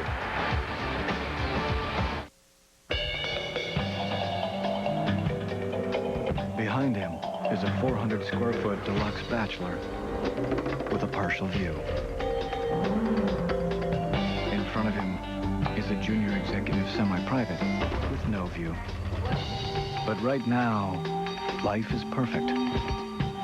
On the open road, in complete control of an Acura RSX. One of Car and Driver's 10 best. It's hot. It's cool. Check out what just popped up. Introducing the Grill to Go Fire and Ice by Thermos, the world's first gas grill and cooler combination, with a quick step pedal and wheels to take the party anywhere. The kitchen on wheels, I feel. It's the best thing to happen to the whole concept of cooking out. From now on, it's the only grill you'll ever need, at home or away. Inside, you'll find 310 inches of grill surface. That's more than many full-size grills. T-bone steaks, ribeye steaks, pork loin steaks. And the big insulated cooler holds all the food and drinks you need for a great time. Tough enough to stand up to everyday grilling at home. Versatile enough to go with you everywhere you want to grill. Loved it. Loved it. The Grill to Go Fire and Ice by Thermos. It's the only grill you'll ever need. Get yours to go. Call the number on your screen or visit www.grilltogo.com for a store near you. Stay tuned after every Red Sox game on NESN for extra highlights, extra interviews, and extra analysis on W.B. Mason's Extra Innings. After the last inning, the action's just beginning. Drinks before lunch? Water's fine for me. Water for me too, but with lemon, please. I'll have a Sam Adams, please. Make that 2 Sam Adams. Oh, I'll have a Sam also. Me 4. Nice. Never miss an opportunity to enjoy a tasty Samuel Adams lager, especially when it's on someone else's tab. Samuel Adams, always a good decision. Back at Fenway, ready for the bottom of the 5th inning, still tied at 2. The top of the Boston order, Johnny Damon to lead it off. Damon's 0 for 2 tonight. He's lined out and popped out. Eddie Little was asked about Johnny Damon before the game and was happy that Johnny's really been coming around lately at the plate, getting on base more. As that one's in there for a strike. And really, you look at all the runs and offense the Red Sox have had, and it has been done without Johnny Damon getting off to the same kind of start that he had a year ago at the top of the Boston order. 2:59 coming into tonight's action for Johnny. Well, you know, we were anxious to see the response to Clemens tonight from the Fenway crowd. It's pretty much the same as it had been in all his other starts here at Fenway Park. Just about everybody here rooting against Roger.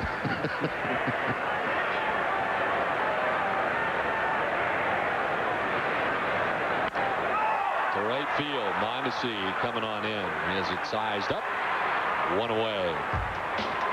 Time out for the Heineken What's on Tap, the 3-game series with the Indians, the finale of the homestand. The first game on UPN 38 in Boston, outside of Boston on NESN. Fox National here Saturday for Game 2, and we're back with you on Sunday. 1:30 our coverage begins. The Cleveland Indians in town for the first time this season. Former Red Sox catcher Eric Wedge, the manager. Pitching for his 105th career loss. One way to look at it. Into center field, Todd Walker has his 3rd hit of the night off Roger Clemens. 3 for 3. All the hits have been to center field for Walker. It's been a while since Walker has faced Clemens. Of course, Walker going over to the National League, a 308 average coming in, and as Don mentioned, picks up his 3rd hit. Then appeared to be another curveball from Clemens. I think that's about 3 of them he's thrown in this game tonight. That's a pitch that early in his career he threw quite a bit, and then got away from it. Basically went to the slider.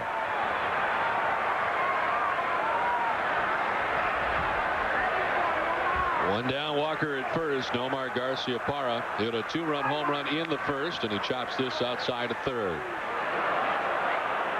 Home run number 9 of the year for Nomar back in the first inning. Extended the hitting streak to 22 games. And at the time put the Red Sox on top 2-1. The Yankees have gathered a run since in the top of the third, and they're tied at 2 into the bottom of the 5th inning. Hard stuff inside.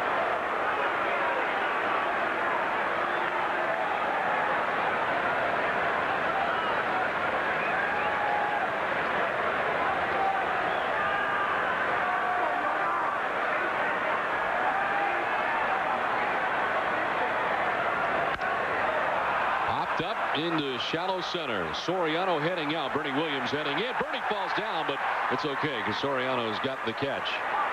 As Bernie Williams coming in just lost his footing, but Soriano there and under to make the catch. Yeah, plus tonight that breeze, since the rain has stopped, is kind of not blowing directly in. And anything hit that high is going to get a push a little bit back toward the infield. Soriano had a fairly easy play on it, and Bernie, he's got to sharpen those edges a little bit.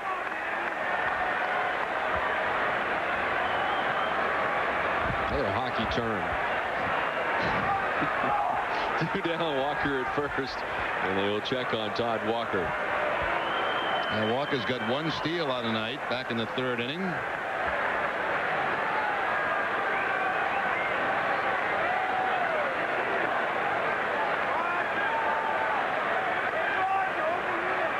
Ramirez 0 for 2. He's done the same thing twice tonight. That strikeout against Roger Clemens.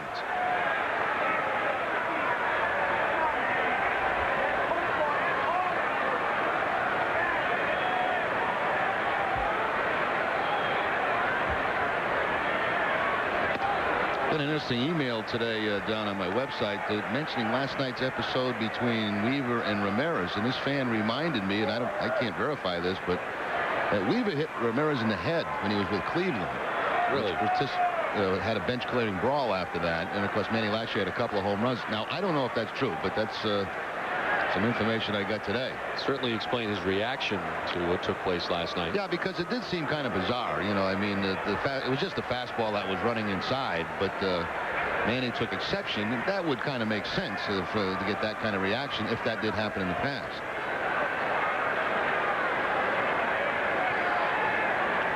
Of course, at that time, Weaver with the Detroit Tigers. And those 2 teams will be matched up quite a bit.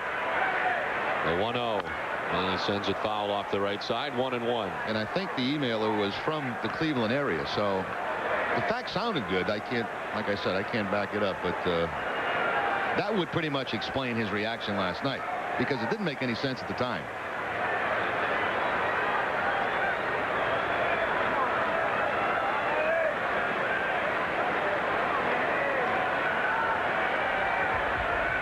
The 1-1. We'll miss. 2-1 now to Manny. Roger Clemens, a 13-game winner last year. He finished up at 13-6 for the Yankees in 29 starts. The earned run average was 4.35. Last time he won 20 games was 2001 with the Yankees. 20-3 with a 3.51 ERA in 2001. Prior to that, in terms of 20-win seasons, you got to go back to Toronto, where in each of the 2 years that Roger was in Toronto, he was a 20-game winner. 21-7 the first year in '97, 20-6 year 2 with the Blue Jays. Ramirez sends it in the air to center. Bernie Williams underneath it. There to make the catch for out number 3. We played 5 from Fenway, all tied at 2.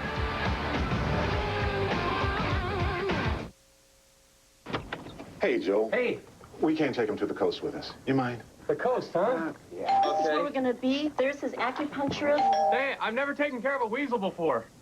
It's fair. If you guys have to do duties, just let me know. Have a great time.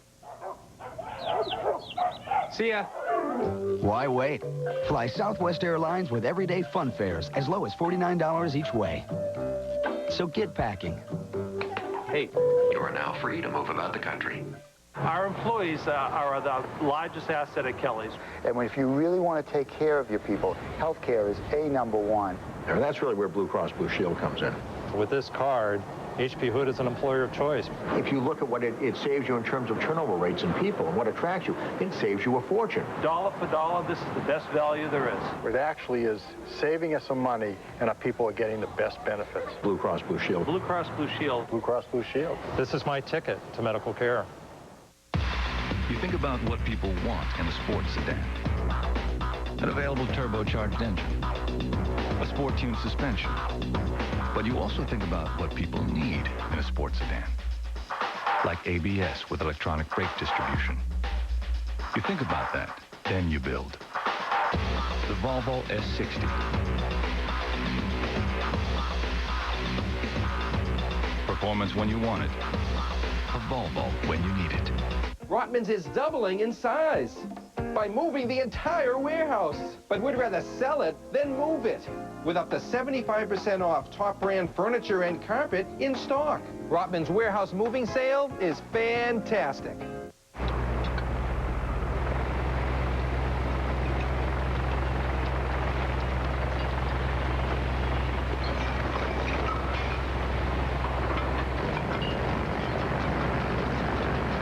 There's a better way to stay cool this summer. The same dependable people you rely on for all your heating needs also install, replace, and service central home air conditioning.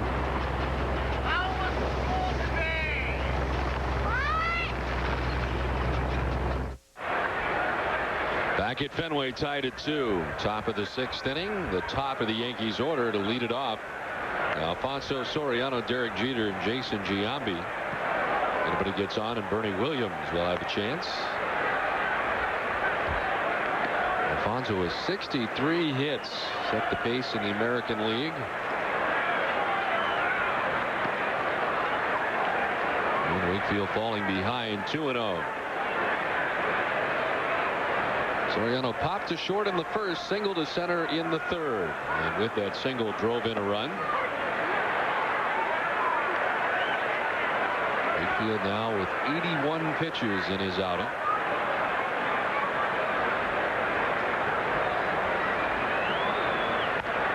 Popped up round second base, and Todd Walker calling. 1 down. Well, stay tuned after the game for W.B. Mason's Extra Innings, New England's Red Sox postgame show with extra highlights, extra interviews, and extra analysis, hosted by Bob Rogers and a new lineup of studio analysts. After the last inning, the action's just beginning.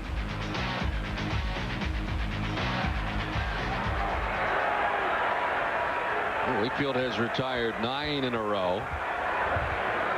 And now faces Derek Jeter, grounded to third in the first, fly to center in the third inning.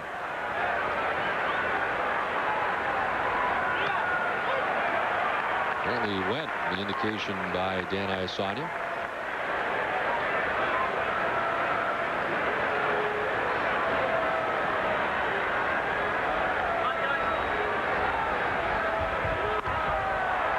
Popped up, foul off first, should reach the seats and will, despite both Hillenbrand and Mirabelli chasing.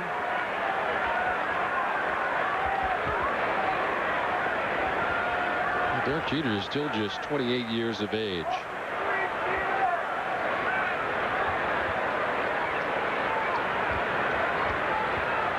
Former first-round pick of the Yankees back in 1992. Last year hitting under 300, which was very unusual for him. He strikes out this time.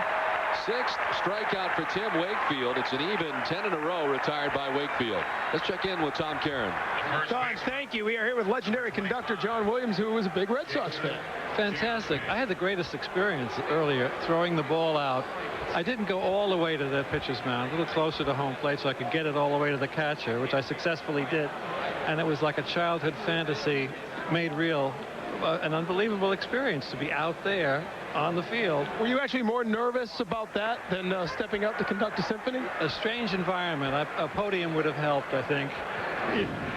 A little closer to the plate never hurts either. You get out here as often as you can, you were telling me, which isn't that often come Tanglewood season, but now you've got a chance. I come a couple of times a year. Or when the orchestra goes to Tanglewood, you know, for July and August, I'm out there for the entire time, and it's difficult to get into games very often. But I will come whenever I can. And our former music director, Seiji Ozawa, he and I used to come here and just inhabit this place and have the most marvelous experience. Getting ready for Tanglewood. John, thank you very much. Thank you. Great to be here. John Williams with us. Maestro Orsillo, back to you. Thank you very much, Tom. Out went Nomar, and they were able to elude a collision. We're still tied at 2. Sixth inning back at Fenway. Clemens back on the mound in the midst of a 2-2 ball game. And Kevin Millar to lead it off. Millar walked in the first, struck out in the third.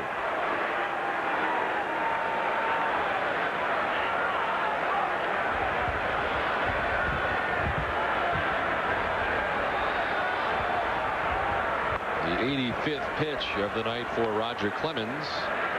85 pitches and 56 strikes tonight for Clemens. He'll face Millar, Nixon, and Hillenbrand here in the 6th inning. Chopped outside of third. Hey, that Tom Caron, you know, he's down there talking to John Williams, and just over his right shoulder is the Speaker of the House, Tom Finneran. I mean, hey, there's Tom at the ball game tonight. I mean, you know, Tom, he just, all the celebrities. He only hangs out with famous people, first of all, and that's part of the reason that we really don't hang out with him much more anymore. At least I don't. I saw Joseph Abboud here. Really? That lower for a shot that gets the right-handed hitter. Aboud's like right behind there. Yeah.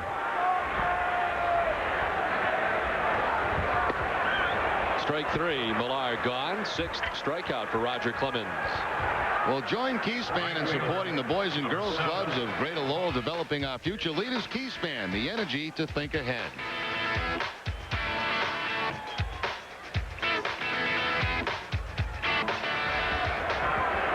One down, and it brings up Trot Nixon, who's 1 for 2. Nixon singled to right his last time up. Struck out looking back in the first inning.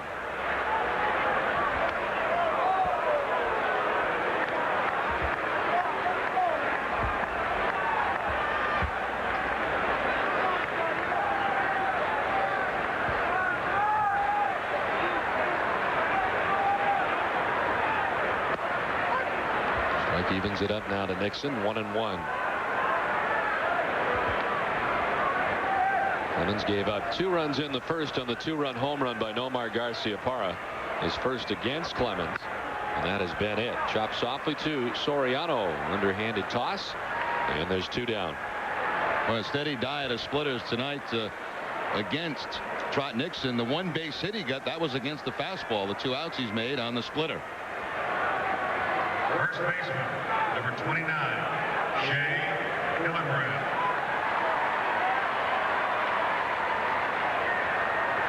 Here's Shea Hillenbrand, 0 for 2. Shea has grounded out twice in the game.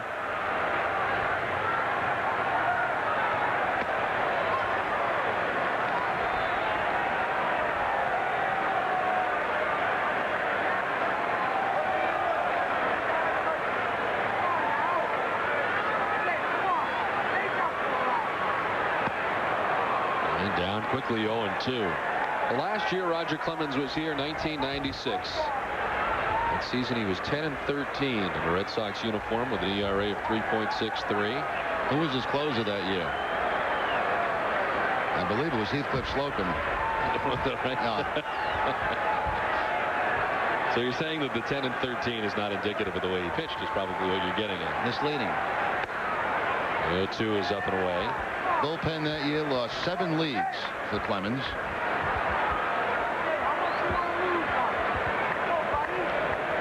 The year before that, 95, he was 10-5.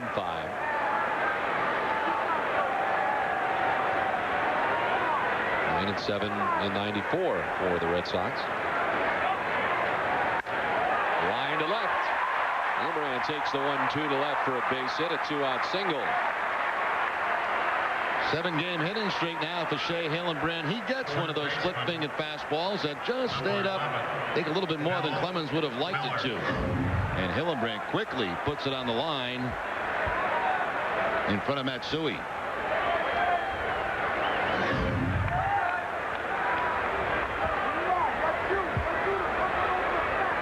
Here's Bill Miller, who is 1 for 2, grounded out to second base in the second, singled to left in the 4th inning. Red Sox out hitting New York 8-2 as they continue to bat here in the last of the 6th inning.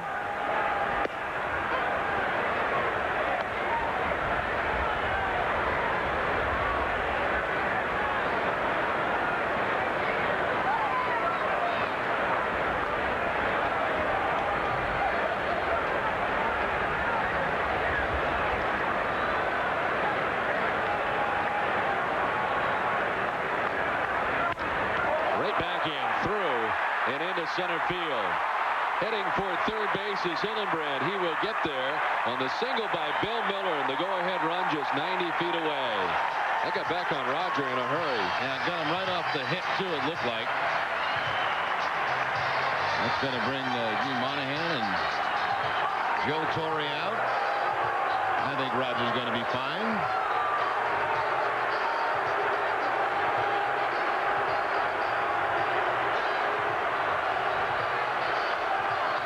Hard to tell if they got him off the leg, the hip, or the hand. Let's take another look. Oh, maybe the hand.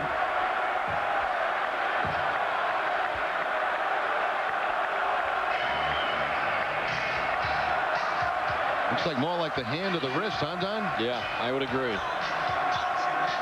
I wonder the concern from the dugout.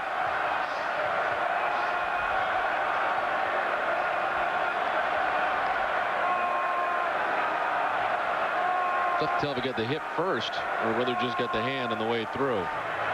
No, I think it got to all hand.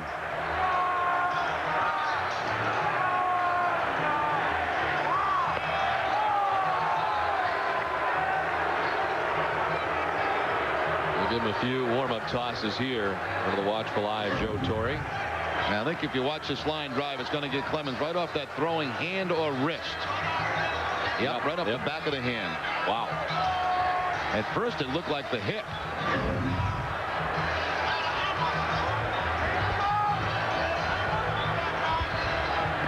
You have to imagine that that will blow up over time. He's trying to convince them that he is all right, and apparently he has done that. It'll take quite a bit to get him out of this game in this situation. But Bill Miller driving run right back where it came from, and apparently off the wrist of Roger Clemens. The Red Sox have a chance here with runners at the corners and 2 down. Mirabelli 1 for 2 tonight. The one part was a double in the second inning.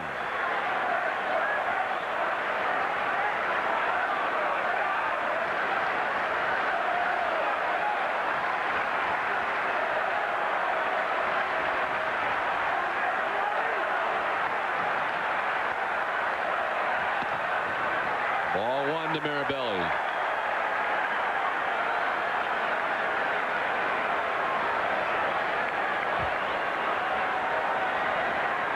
Rogers surveys the situation. He finds Hillenbrand at third, Miller at first, and 2 down here in the bottom of the 6th inning. He draws closer to the 100 pitch mark. He's at 97 of them right now. The 0-1. Mirabelli with a big cut down 0-2. I think we had that close-up shot too of Clemens' throwing hand. You could see the red spot where the baseball hit.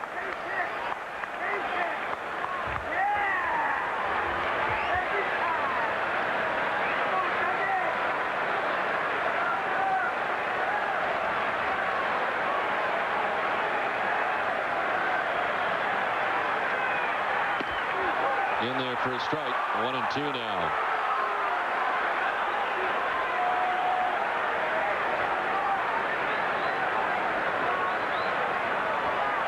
Outfield straight away for Mirabelli. Runners at the corners, 2 down. And a chance here with the game tied 2-2 for the Red Sox to go ahead. The 1-2. Runner at first goes, and Mirabelli strikes out to end the inning. We played 6, and we're still tied at 2.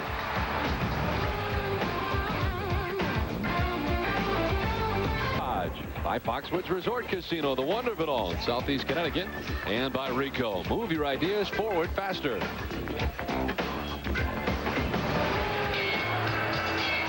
On to the 7th inning, tied at 2. 11 in a row retired by Tim Wakefield as we head to the top of the 7th inning. Last member of the Yankees to reach was Soriano on his single in the 3rd that drove in the game tying run. Bernie Williams still looking for his first hit of the series. He's 0 for 11 in this first matchup of the year between the Red Sox and the Yankees.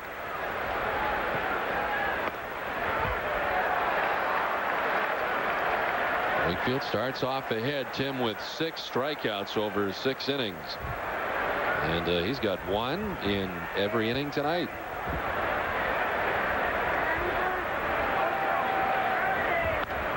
To center field for Johnny Damon moving in, and he'll take care of out number 1. Well, visit RedSox.com, the official website of the Boston Red Sox, for your chance to win 2 Green Monster seat tickets during this homestand.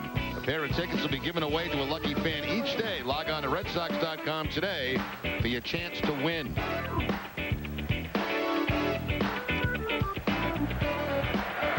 Ninety pitches for Tim Wakefield with 1 out in the inning, and he's now retired 12 Yankees in a row.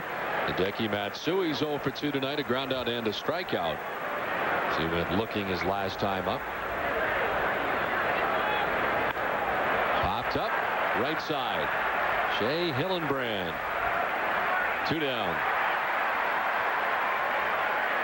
All the focus on this game obviously on Roger Clemens, but as we look at Chris Hammond warming in the bullpen, Tim Wakefield only allowing 2 hits in this game. Well, with the way Hammond warming up here a little bit rapid fire, you wonder if that's it for Roger. Don't know. Have to see how that wrist responds, whether that thing is swollen now or he's able to come back out. But you're right, he's warming up like he's in a hurry. Jorge Posada is 0 for 2. He's grounded to short and grounded to second base.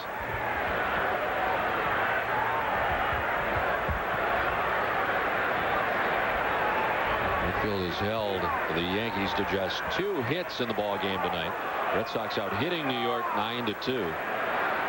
But we are tied at 2.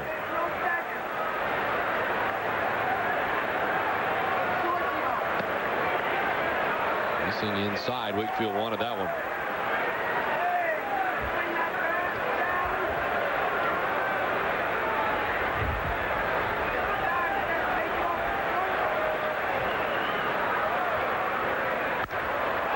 One hopper away from Nomar and into left center field.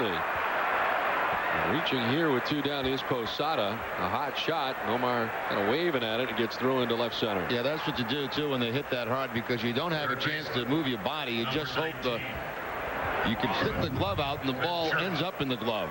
Rocket here by Posada. There's that last hop bouncing right over the glove of Garciaparra.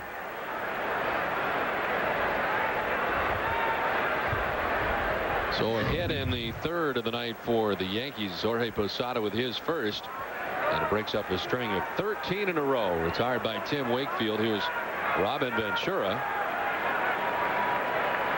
Ventura struck out in the 2nd, grounded out in the 5th.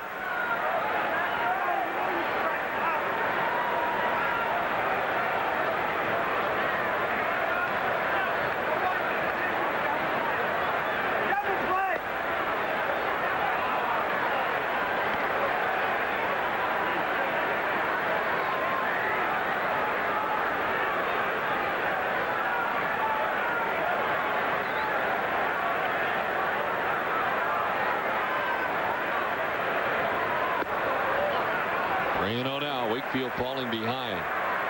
Action for the first time tonight in the Boston bullpen. Mike Timlin is up.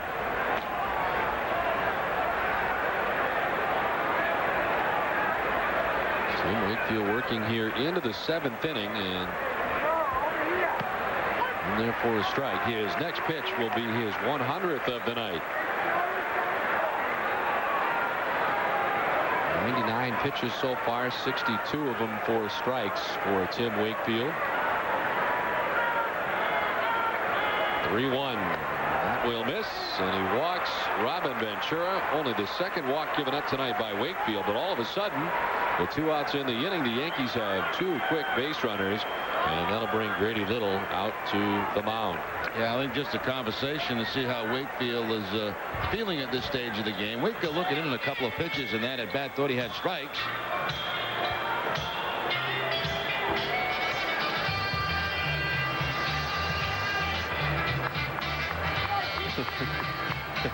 Gotta ask you, Marabelli. Yeah, it looks like Grady gave him a little time to vent. He clearly thought a couple of those were strikes. And Dr. Phil would have been proud of Grady on that one. Just go out there, let him vent a little, and then put a big smile on and say, okay, let's get another out. Discuss amongst yourselves. And then I'll say, go get him. And that's what he did. So the venting is over. And here is Raul Mondesi. Mondesi walked and scored in the third and struck out swinging in the fifth.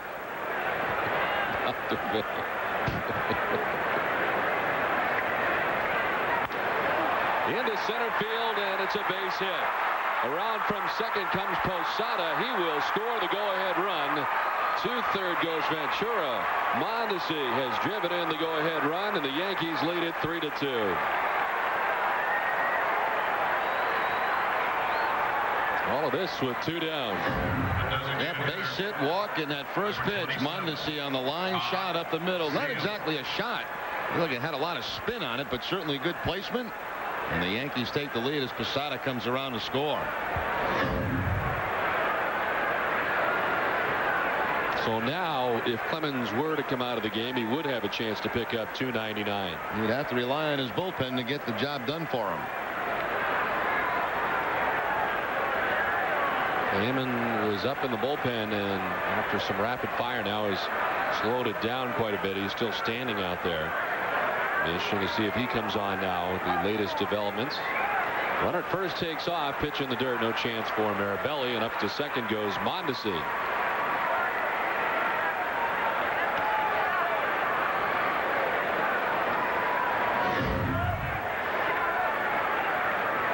Two stolen bases tonight for the Yankees, as Mondesi has one now, and earlier Alfonso Soriano had one in the third inning.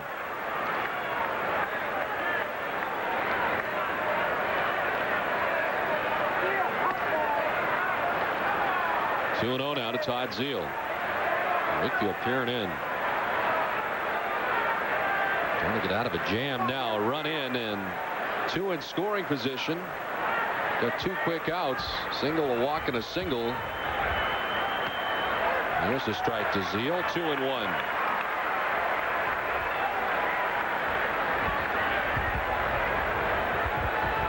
The top of the New York order waits on deck. The dangerous Alfonso Soriano.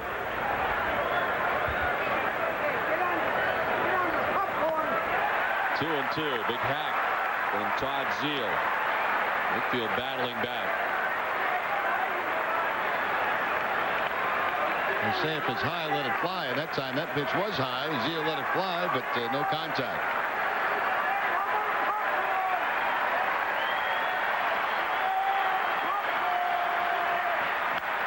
Popped up into right center field. Out goes Walker. In comes Nixon, and Nixon there to make the catch.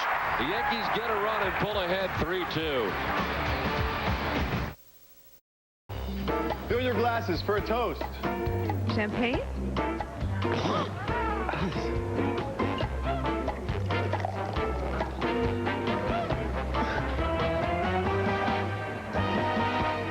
Good move. A quality beer drinker doesn't compromise a Samuel Adams lager. Always a good decision.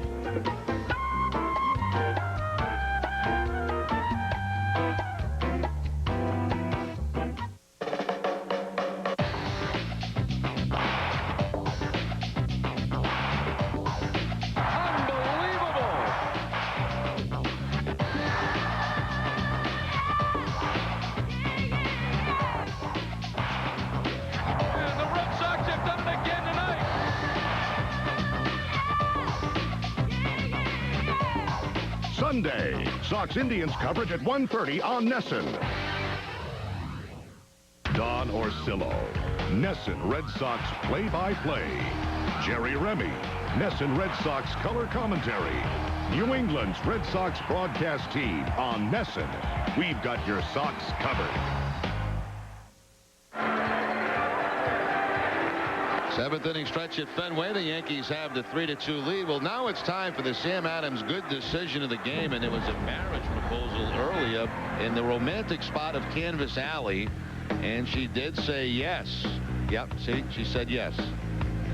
The report is brought to you by Sam Adams. Always a good decision.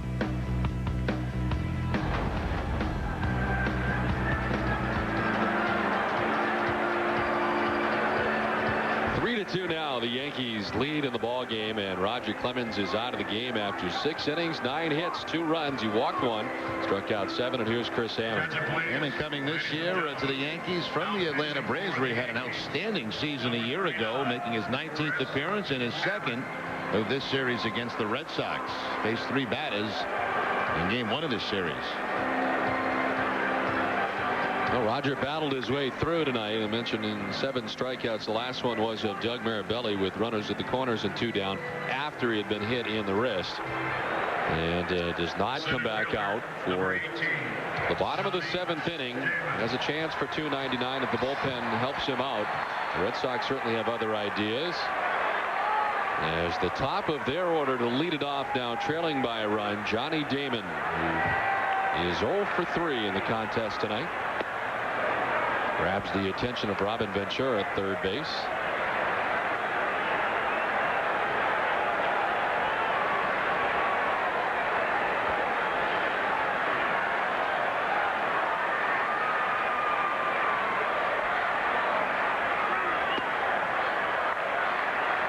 Damon ahead 2-0.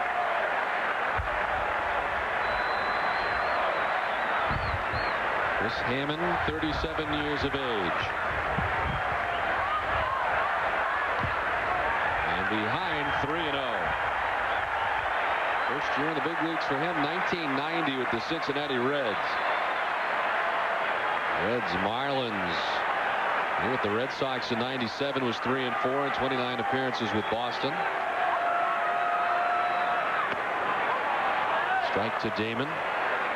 Then went back to Florida, and then last season a very successful campaign, 7-2 in Atlanta, with a nifty 0.95 earned run average and 63 appearances out of the Braves bullpen.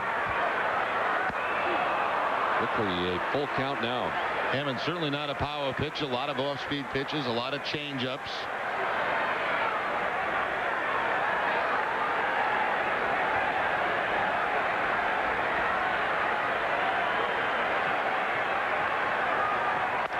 Damon chops it down the first base line, foul.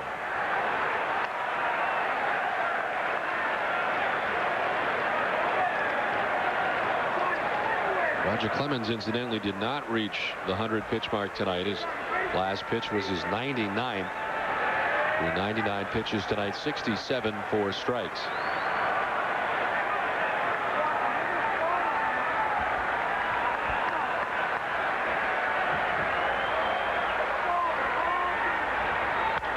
Chopped to first and handled by Giambi. Nice play, and he runs to beat Damon to the bag.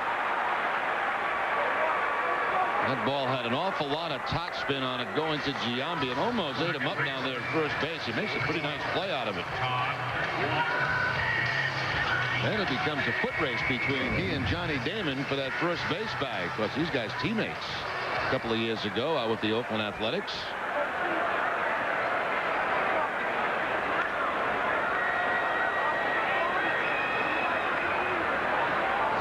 Down, and it brings up Todd Walker, who's had a very good night. 3 for 3. All singles to center for Walker. And he had a good night against Roger Clemens. 3 of the 9 hits that Roger gave up tonight.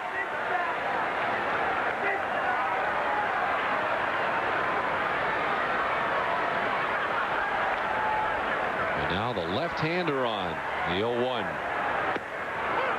For a strike, and it's quickly 0-2 to Walker. Further action in the Yankees bullpen. And Antonio Osuna up in the bullpen.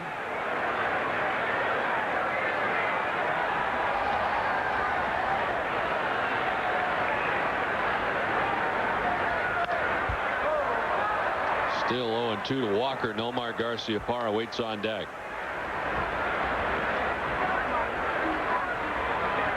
Omar responsible for the Boston runs tonight. A 2-run home run back in the first inning off Clemens. And from an offensive standpoint, that has been it in terms of run production. To short and Jeter. A lot of spin on it. Jeter the throw to the home plate side, but Giambi makes the adjustment and retires Walker. 2 down. Well, Joe Torre out of the dugout. Looks like just 2 left-handers for Chris Hammond, and now he's going to go for the right-hander. Osuna to pitch to Garciaparra.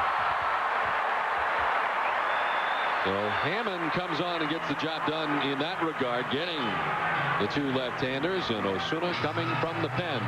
It's 3-2 New York in the midst here, the bottom of the 7th inning.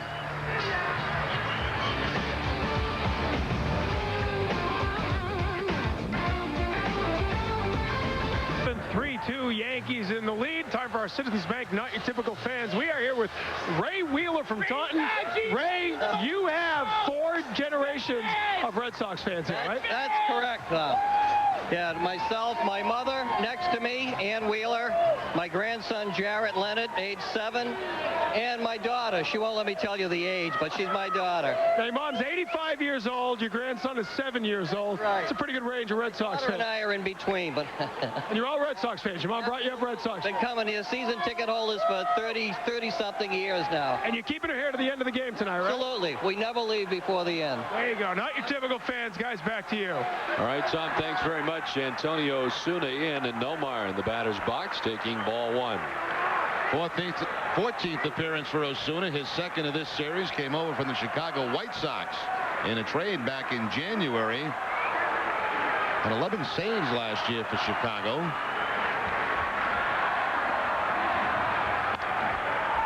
Popped up down the first base line. Giambi moving over in front of the Boston dugout.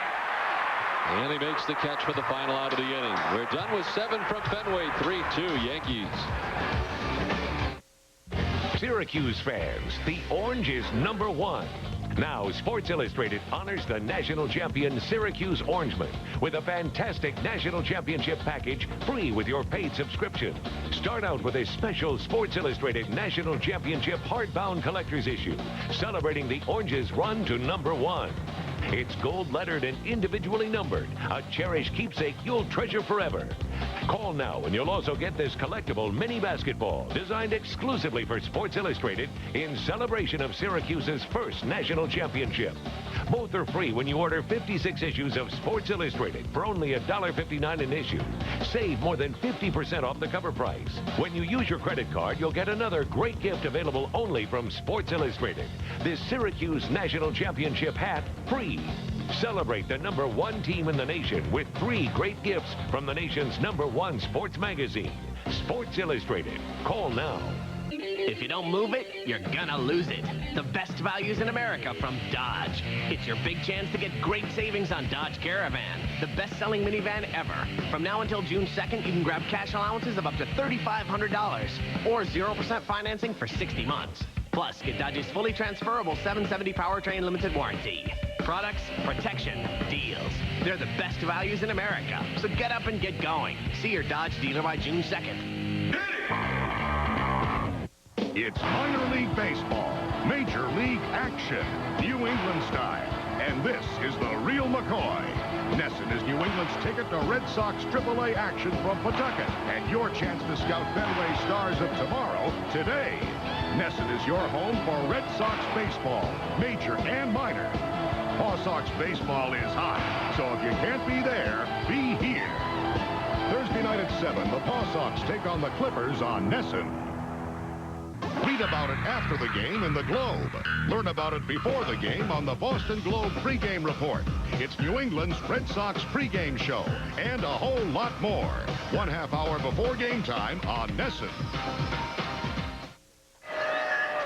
Top of the 8th at Fenway. Yankees have the 3-2 lead. Stay tuned after the game for W.B. Mason's Extra Innings, New England's Red Sox postgame show with extra highlights, extra interviews, and extra analysis hosted by Bob Rogers and a new lineup of studio analysts. After the last inning, the action is just beginning.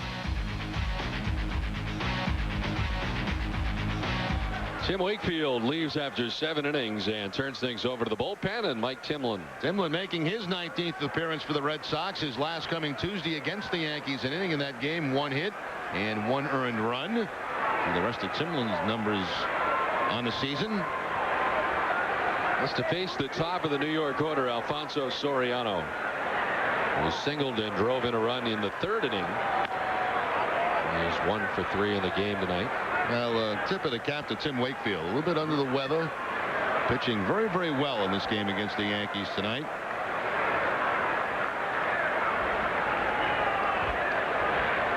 Seven innings, 4 hits, gave up 3 runs. walked 2 and struck out 6. And Tim on the hook as he departs after 7. Soriano flares one out to right field, and that will fall for a base hit. His second hit, and the Yankees have the lead man on for the second time in the game. And certainly Soriano an immediate threat to steal. He has 1 in this game, 11 total on the season. Really got kind of jammed on this, but still able to muscle that ball out into the twilight zone.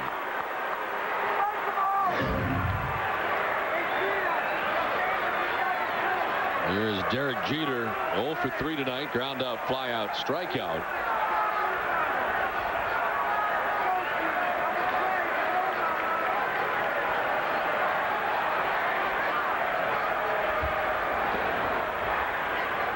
We'll keep a close eye on Soriano at first base. 35,003 on hand here tonight for the final game of the 3-game series between the Red Sox and Yankees. Again, Soriano back to the bag safely. Tim Wakefield tonight threw 106 pitches, 66 4 strikes.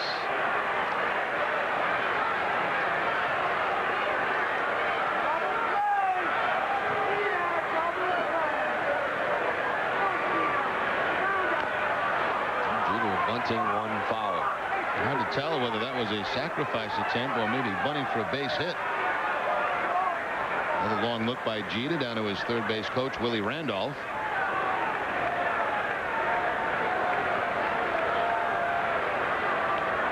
Jeter has already missed 36 games this season, as he was on the DL after the opening night collision at third base, suffering the dislocated left shoulder in the 3rd inning of that ball game opening night.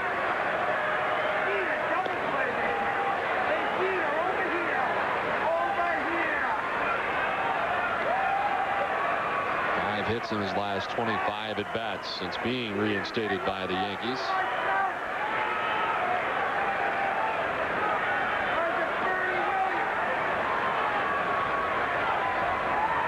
Tinlin again stepping off.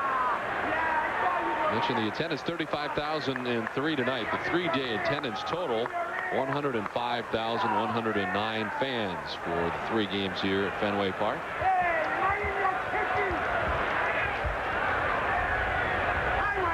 And that might be a 3-game series record, would you think? Because there are more seats this year. Yeah, that's very possible. I don't have the answer right away, but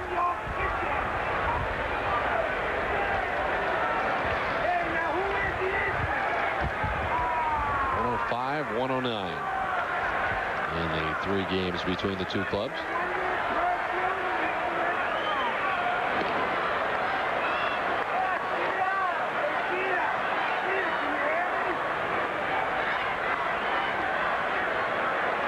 Alfonso Soriano with a flare single to begin things here in the 8th, standing at first base. Has been checked on a bevy of times by Mike Timlin. Now the 1-1. Jeter taking it for ball 2. Well, now an option for Joe Torre. Do you put hit and run on the 2-1 count? Maybe a straight out steal.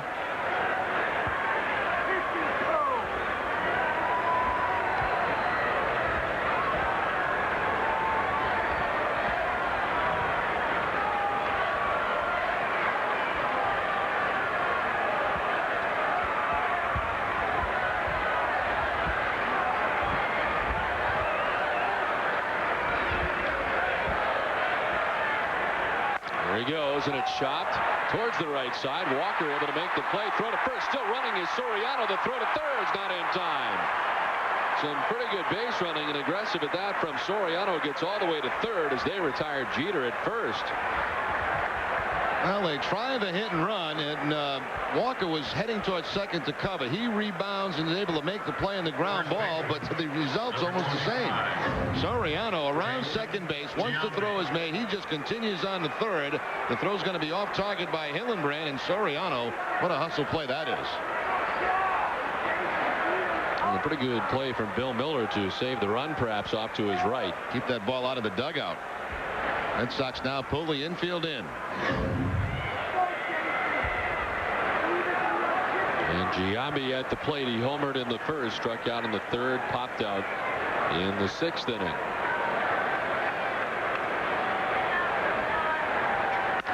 Grounded to first. Hillenbrand will look the runner back and then tag the bag at first alone. Soriano danced a little bit down the line at third, but Hillenbrand looked him back. 2 down. Good work. No contact being played here. The ball hit hard on one big high hop to Hillenbrand. A huge out for Timlin. Now the infielder can move back with the 2 outs.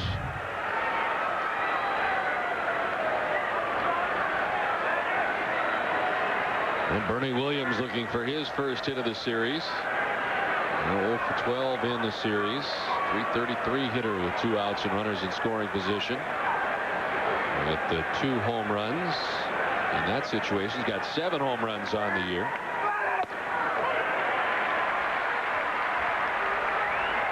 Timlin working here with 2 outs and action in the Boston bullpen.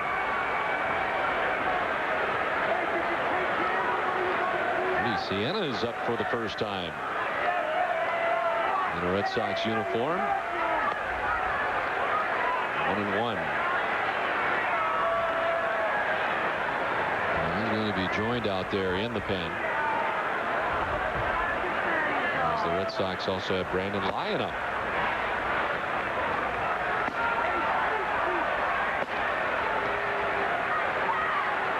Able to get his 6th save here last night in game 2 of the series. That's a strike to Bernie Williams. 1-2.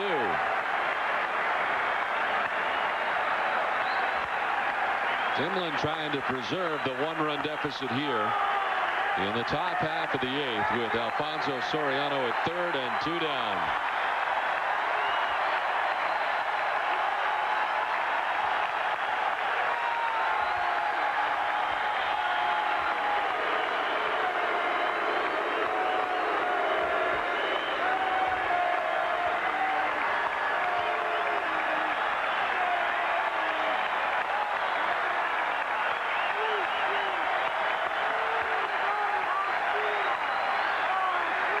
The 1-2. Williams sends it foul off the left side.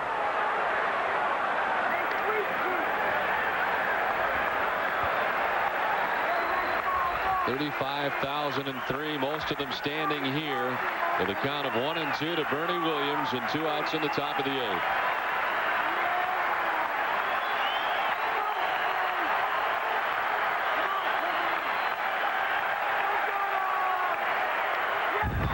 Again, Williams able to send it foul back to the backstop. And Timlin will get a brand new baseball.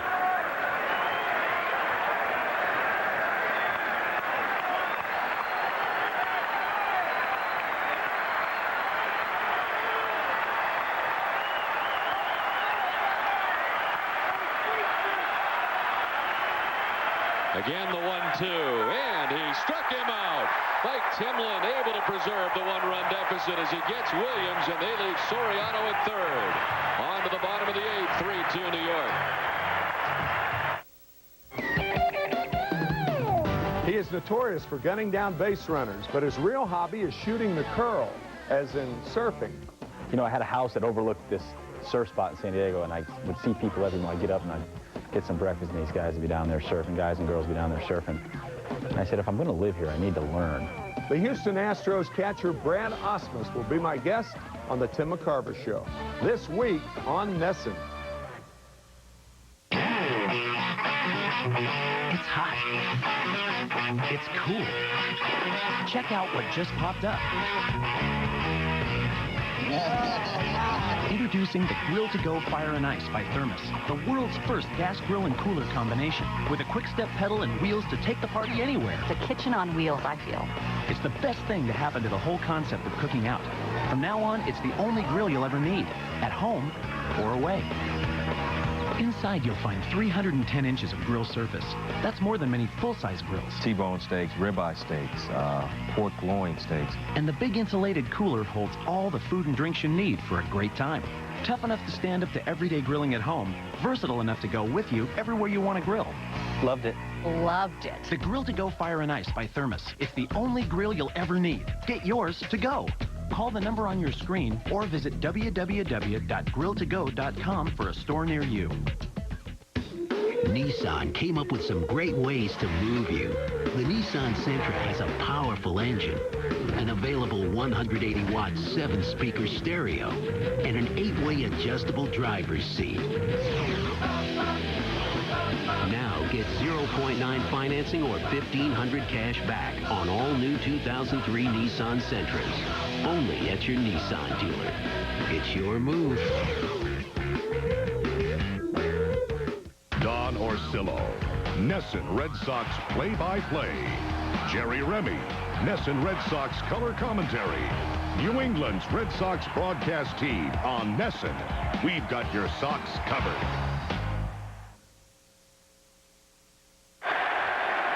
Don Orsillo and Jerry Remy back at Fenway, ready to go for the bottom of the 8th. Manny Ramirez in on the right side. Antonio Ansuna back out on the mound for New York. And Manny takes ball 1. Now Mike Timlin able to strike out Bernie Williams to conclude the top half of this, the 8th inning. And the Yankees stranding Alfonso Soriano at third base. The 1-0. Manny will drive it foul to our right. 1-1. That performance by Timlin got the crowd back fired up. You know, the man on third base, less than 2 outs. Timlin gets the ground out with the infield in, then the big strikeout to Bernie Williams. He's had a tough series, still looking for his first hit of the series. Now 0-for-13. The 1-1 in tight to Manny.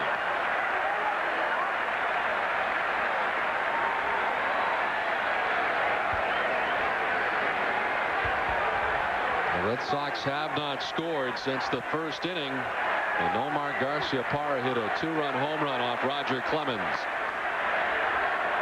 And he chops it deep third, backhanded by Ventura. The long throw is going to get there in time.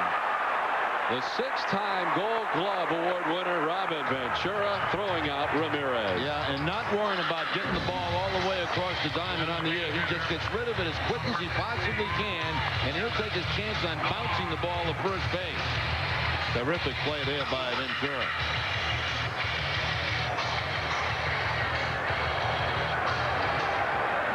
Nice easy bounce too for Giambi to handle. That was way out on the grass. One down. Here's Kevin Millar, who's 0 for 2 with a walk tonight. And the breaking ball missing inside. Clemens struck him out twice tonight. Roger ended up with 7 strikeouts over 6 innings. And Clemens still the pitcher of record for New York in search of win 299. A strike, 1-1. He's got to be pacing back and forth in that clubhouse, maybe getting some ice on his arm, but hoping that his bullpen can hold it for him. Hammond came on for 2/3 of an inning, retiring back-to-back hitters, and now Osuna has been on. And you might imagine as we draw closer to the end of this game that we might see this gentleman, Mariano Rivera, up in the bullpen. Clemens not only getting ice on his arm, but also on that hand where he got hit.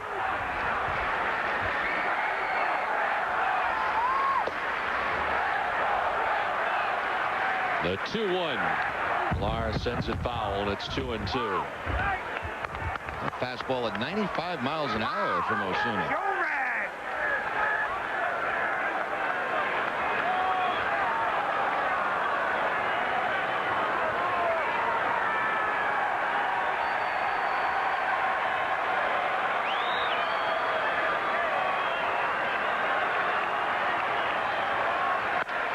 To third again, Ventura from deep third again. This one will get there in the air, but the same result.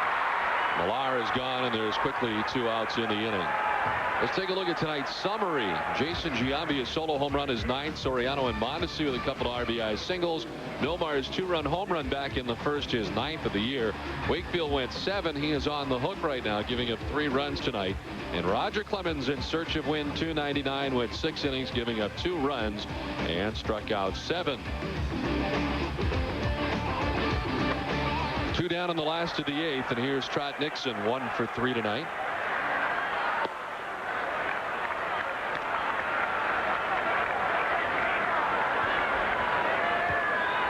Antonio Osuna, 29 years of age, from Mexico, signed a 2-year deal with the Yankees. Last year doing his work with the Chicago White Sox. Was 8-2 out of the White Sox bullpen in 59 relief appearances with a 3.86 ERA. Prior to that, had been with the LA Dodgers his entire career. 2-1 now to Trot. Giambi at first base, very close to that line, trying to prevent the extra base hit.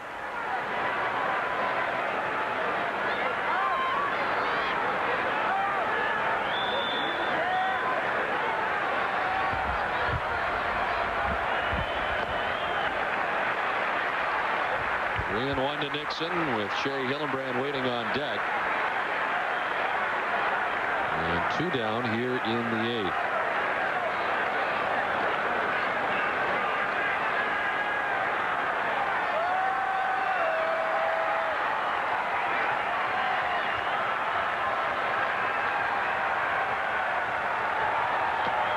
Ball 4. Nixon's aboard with 2 down. The second walk all night given up by Yankees pitching. Now the pinch runner for Nixon is Damian Jackson will make his way out to first base to run for Nixon.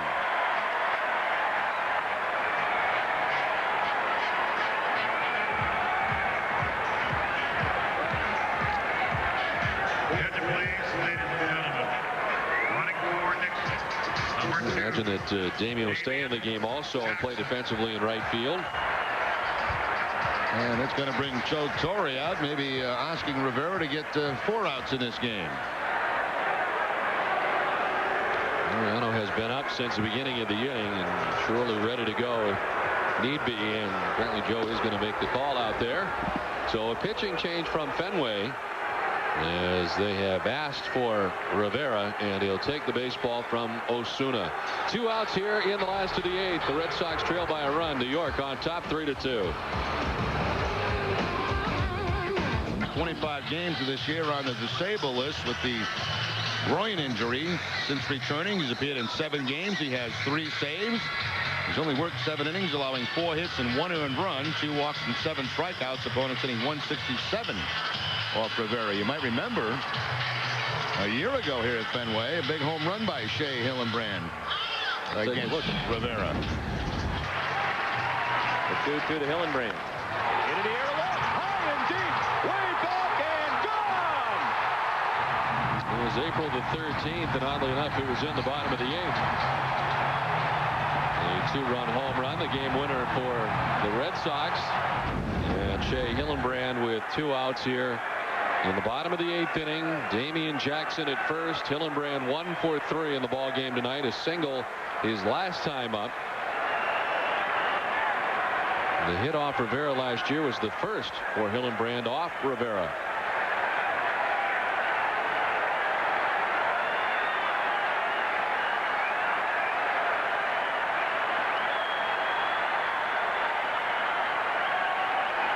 Jackson took a move towards second, and they pick him off. He took 1 step, a jump, and Rivera never throws a pitch to Hillenbrand and picks off Jackson at first to end things in the 8th. Wow, 3-2 New York at the end of 8.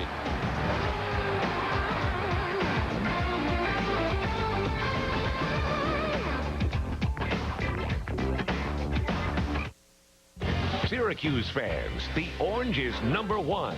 Now, Sports Illustrated honors the national champion Syracuse Orangemen with a fantastic national championship package free with your paid subscription. Start out with a special Sports Illustrated National Championship hardbound collector's issue, celebrating the Orange's run to #1. It's gold-lettered and individually numbered, a cherished keepsake you'll treasure forever. Call now and you'll also get this collectible mini basketball designed exclusively for Sports Illustrated in celebration of Syracuse's first national championship. Both are free when you order 56 issues of Sports Illustrated for only $1.59 an issue. Save more than 50% off the cover price. When you use your credit card, you'll get another great gift available only from Sports Illustrated. This Syracuse National Championship hat free. Celebrate the #1 team in the nation with 3 great gifts from the nation's #1 sports magazine, Sports Illustrated. Call now.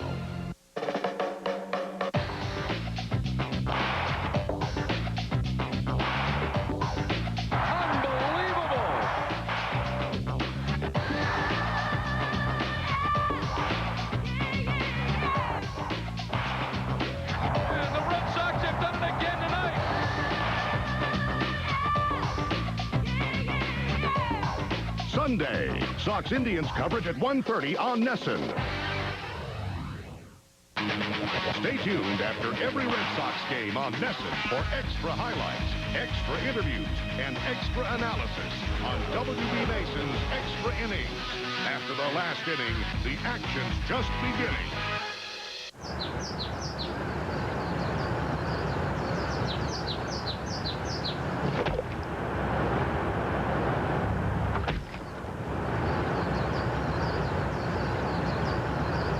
I'll take the red one. Good choice. During Jeep Days, you can get a $2,500 cash allowance or 0% financing on any 2004 Grand Cherokee for 60 months. All with our 770 powertrain limited warranty. But hurry, Jeep Days end June 2nd. Red Sox baseball on NESN is brought to you by Southwest Airlines. By your New England Ford dealers. If you haven't looked at a Ford lately, look again. And by Bernie and Phil's. Let our family make your family comfortable. On to the 9th in a tough way to end the 8th. As Damian Jackson picked off first base, takes over defensively in right field. And Rudy Siena is ready to make his Red Sox debut. Been with the Indians, the Padres, the Dodgers, the Braves, and the Rangers. Released at Oklahoma City, signed by the Red Sox. Numbers down at AA and AAA.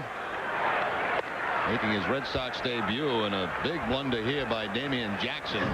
2 outs. You see him, he's going towards second base, trying to time Rivera. Rivera just holds the ball and then picks him off first base. Up. Mirabelli moving over towards the stands, and he'll make the catch. 1 down in the 9th. They'll get a long way to go to get that one.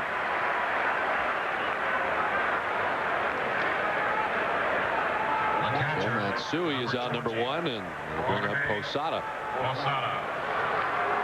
Matsui, a frustrating night, 0 for 4 tonight. Damian Jackson at first base trying to time Rivera. There's that step towards second base. That's all they needed. It wasn't even a quick pickoff attempt by Rivera. He was like just throwing over there. Didn't even know that he had taken that step towards second.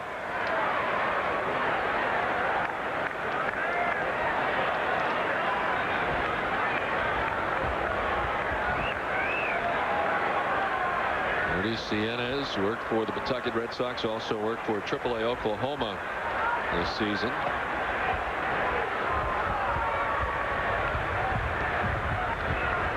Enters 2003 with 278 strikeouts. Held opponents to a .233 career average.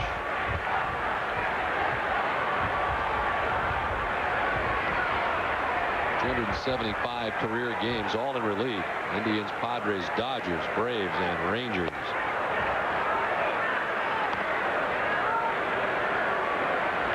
Remember the Padres for the longest, 93 rather in 2001. With the Braves also for a few years. Swing foul back into the seats. And Rudy is 34 years of age, his 17th pro season.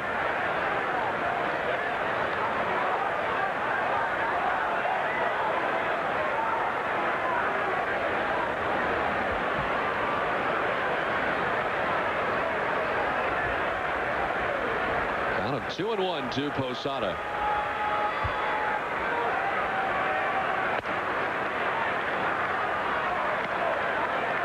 per ball, 3-1. Looking ahead to the bottom of the 9th inning, Hillenbrand will lead it off. He was at the plate when Jackson was picked off. Hillenbrand, Bill Miller, and Doug Mirabelli are scheduled to bat in the bottom of the 9th inning. They'll be dealing with, at the very least, a 1-run deficit. Now Posada with a 1-out walk here in the top of the 9th. Only the 3rd walk all night given up by Red Sox pitching.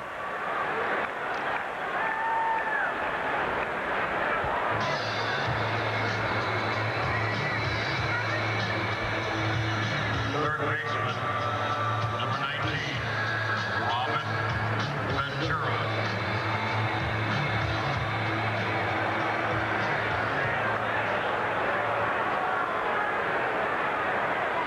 Robin Ventura, who has been very good defensively tonight, as he always is, does not have a hit in the game. 0 for 2 with a walk.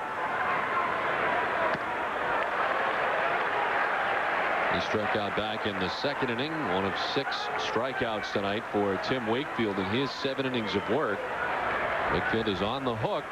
So he left with the score 3-2. The Red Sox trailing.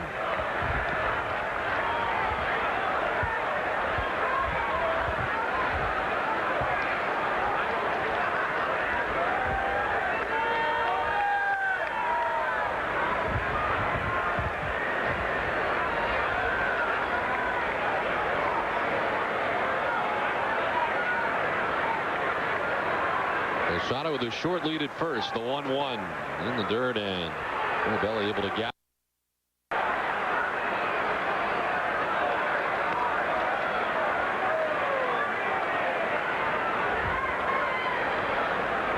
Tim Wakefield going 7 tonight, giving up the 3 runs that the Yankees have. Roger Clemens went 6, giving up 9 hits, 2 runs, walked 1, struck out 7. Hit in the hand by a line drive by Bill Miller, but continued to pitch. And was able to strike out Mirabelli to end the 6th. It was the top of the 7th when the Yankees took the lead, and we did not see Roger again. He is the pitcher of record right now if the game were to stay the same here in terms of score.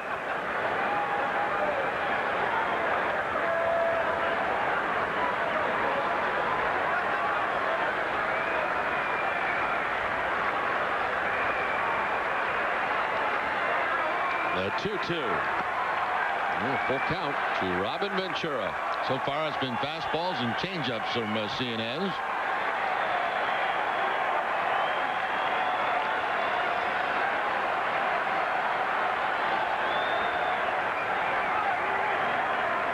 Seven relief appearances with the Pawtucket Red Sox and was 1-0 in a short stay with the Paw Sox before being called up yesterday. The payoff pitch, there goes Posada, and it's grounded out of the reach of Bill Miller down the line to left. Posada still running. They're going to wave him around. Ramirez will dig it out. Nomar's throw to the plate is not in time. The run scores. Up to second base goes Ventura, and the Yankees able to obtain some insurance here in the top of the 9th. They add a run to their total. It's now 4-2 New York. I'll tell you what, I don't know how in the world Ventura got that ball down the third base line. Watch the location of this pitch. It looks like it's down and in, and Ventura just slicing that ball right down the third base line. It gets by the stands and all the way down in the corner. Once it does that, that gives Posada, who was off with the pitch, a chance to score. The relay from Nomar, it looks like it's going to hit Posada coming into home plate.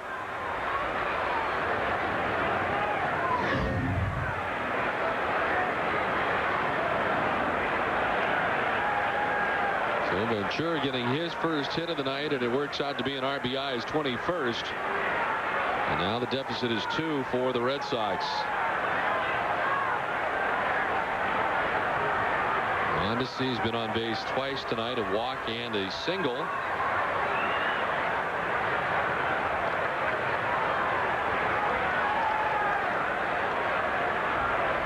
And now Mirabelli's going to go out and talk to Sienna. They have not worked together here this season, and the two trying to get on the same page.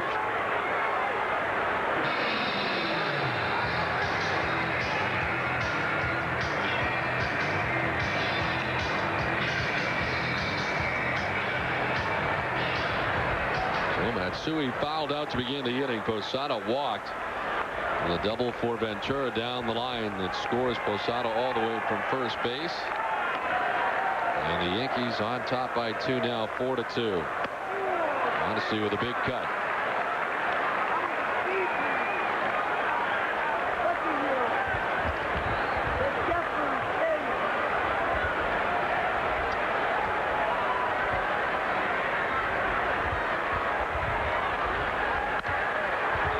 The right side, and it's 0-2 to Raul Mondesi. Mondesi familiar with Rudy Cienez, so plenty of him, I'm sure, in the National League. Back-to-back sliders to start off Mondesi.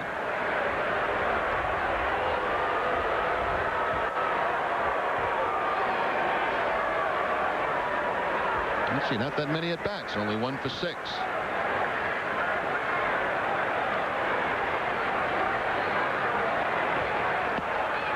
Strikes him out. Out number 2 here in the top of the 9th inning. And Mondesi gone, and there's 2 away. Looks like the changeup. Designated hitter, number 27. A screwball effect on that changeup from Cienez. Well, Todd Zeal, who has been 0 for 3 tonight, put the ball in the air 3 times, twice to right, once to short. And 0 for 3 from the number 9 spot in the order. His first year here with the Yankees. Last year, member of the Colorado Rockies.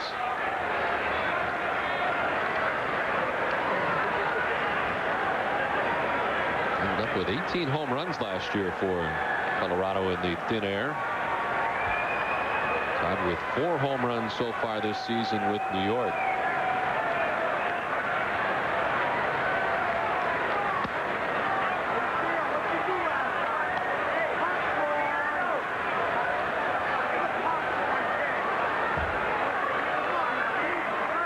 Ventura at second with 2 outs.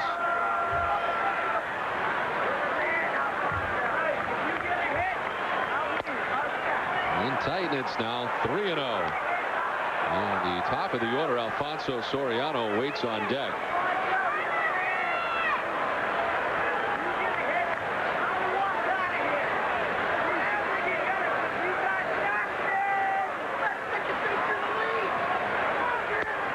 There's a strike, 3-1. And again, Hillenbrand, Miller, and Marabelli expected in the bottom of the 9th. Right now, they'll be dealing with a 2-run deficit. And they'll be facing Mariano Rivera, who got the final out of the 8th on a pickoff play at first. 3-2. Siena is battling his way back.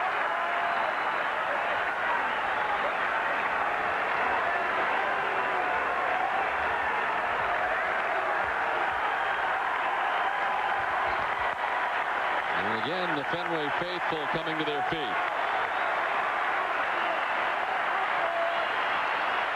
Got him. Went up top to do so. Back-to-back Ks for Siena as the Yankees get another. It's 4-2 New York.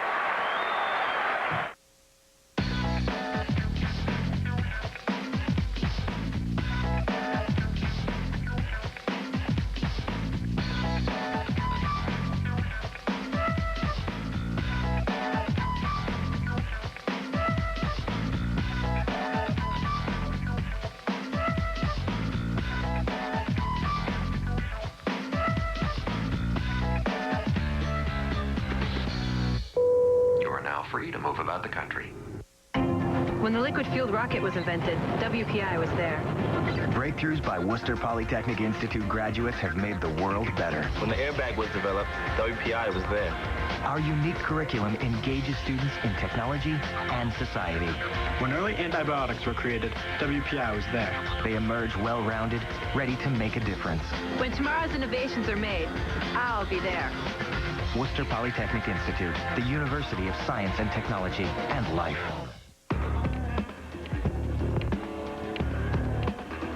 Crown Royal on the rocks, please. You know, they say when you're blind, all your other senses become heightened.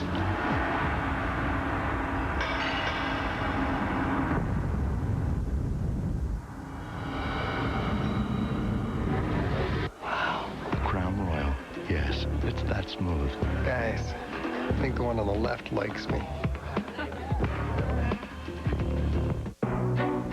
It's powerful. It's beautiful. I can see that. How did they make make it so incredibly smooth. It's technical. Tonight I'll drive my car. Again? Again. Introducing the entirely new Lexus RX 330. Putting the world on notice. Again. At your Boston area Lexus dealer. Don Orsillo, Nesson Red Sox play-by-play. Jerry Remy, Nesson Red Sox color commentary. New England's Red Sox broadcast team on Nesson. We've got your Sox covered. Last of the ninth, Red Sox trail it by 2. This copyrighted telecast presented by authority of the Boston Red Sox may not be reproduced or retransmitted in any form. In addition, the accounts and description of this game may not be disseminated without the express written consent of the Boston Red Sox. Bottom of the ninth inning. Shea Hillenbrand to lead it off. Red Sox now trailing by a deuce 2. With the Yankees on top 4-2, and Hillenbrand takes strike 1. Mariano Rivera on the mound as he was to end last inning. 246 career saves in a Yankee uniform.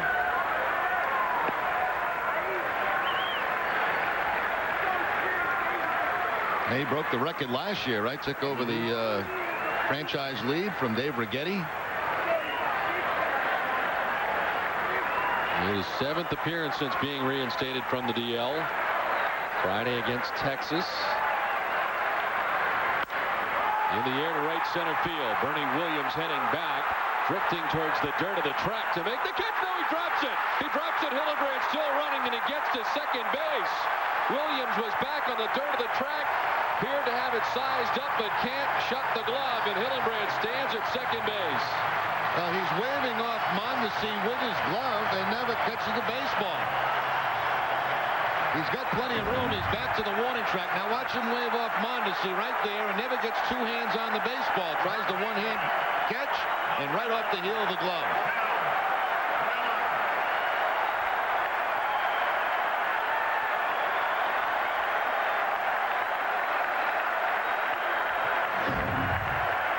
Bernie Williams picks up his first error of the season. The first miscue of this game for either side. Bill Miller standing in, 2 hits tonight. And Miller takes ball 1.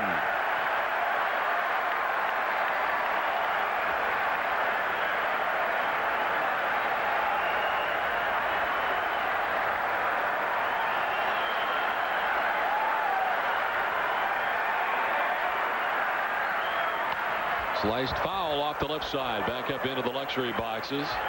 Well, Hillenbrand gave it a ride, but a gift here for the Red Sox, and they hope they can convert on the miscue by Bernie Williams out there in deep right center field in front of the Boston bullpen.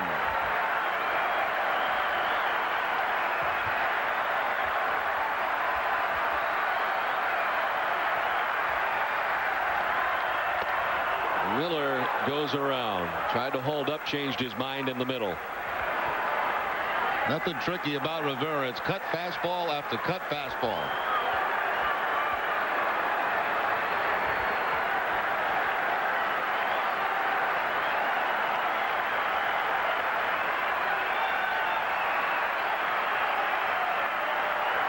Hillenbrand with his walking lead off second base.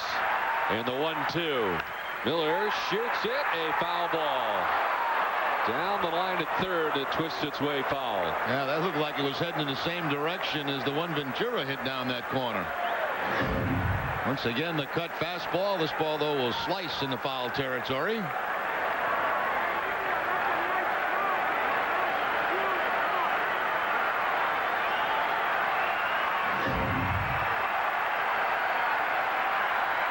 Rivera gets the sign from Posada. Is 1-2. Miller sends it to the backhand at shortstop. Jeter there, and the throw to first in time. Hillenbrand remains at second now with 1 down. Looks like Giambi is going to be called on to pinch hit. There's 3 lefties on the bench. Giambi 2 for 7 in his career against Rivera. David Ortiz 2 for 4, and Veritek 3 for 9. The choice goes to Giambi.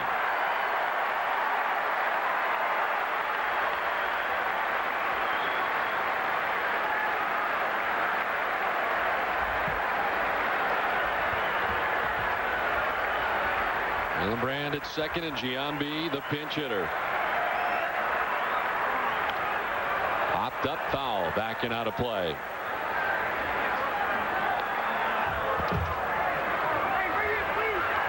Giambi, as Jerry mentioned, 2 for 7 against Mariano Rivera. Over the last 8 games, Giambi's been hot, hitting at .459 for his last 20, including 3 home runs.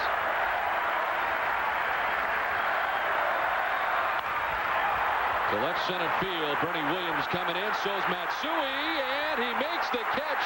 A throw to second, and Hillenbrand is back.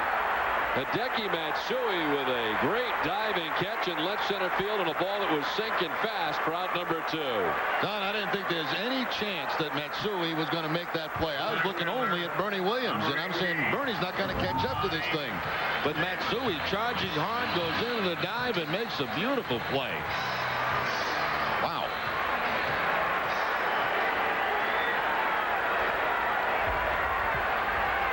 So Matsui, who has had a bit of a shaky time in left field, makes a huge play there.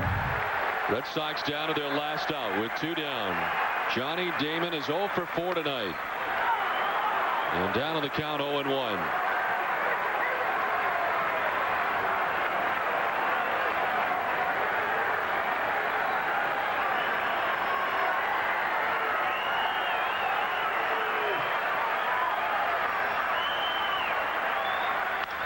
On the ground, softly towards Jeter. The throw to first is in time, and the Yankees have taken 2 out of 3 against the Red Sox, and Roger Clemens does indeed have win number 299. And this one at the hands of the Red Sox with a 4-2 New York victory here tonight.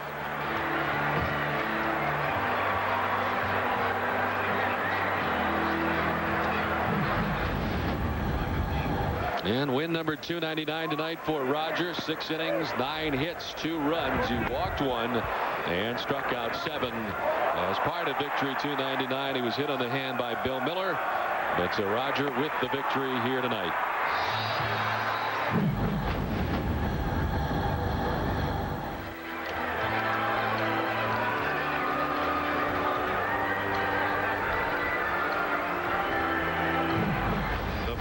Chance play of the game, the base hit by Mondesi. This coming in the 7th inning. This gave the Yankees the lead, and it gave Clemens a chance to pick up 299. That's the Foxwoods chance play of the game. So the final again, the Yankees with a 4-2 victory. Clemens gets the win, 6-2. Wakefield the loss, 4-2, and Rivera the save. He is 4th. For Jerry Remy, Don Orsillo saying so long from Fenway. Now it's time for the WB Masons extra innings with Bob Rogers, Jim Rice, and Dennis Eckersley.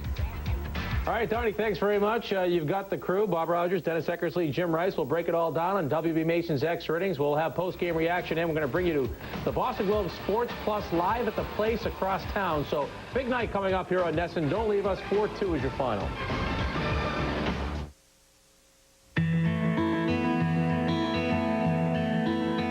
What is it that you're looking at?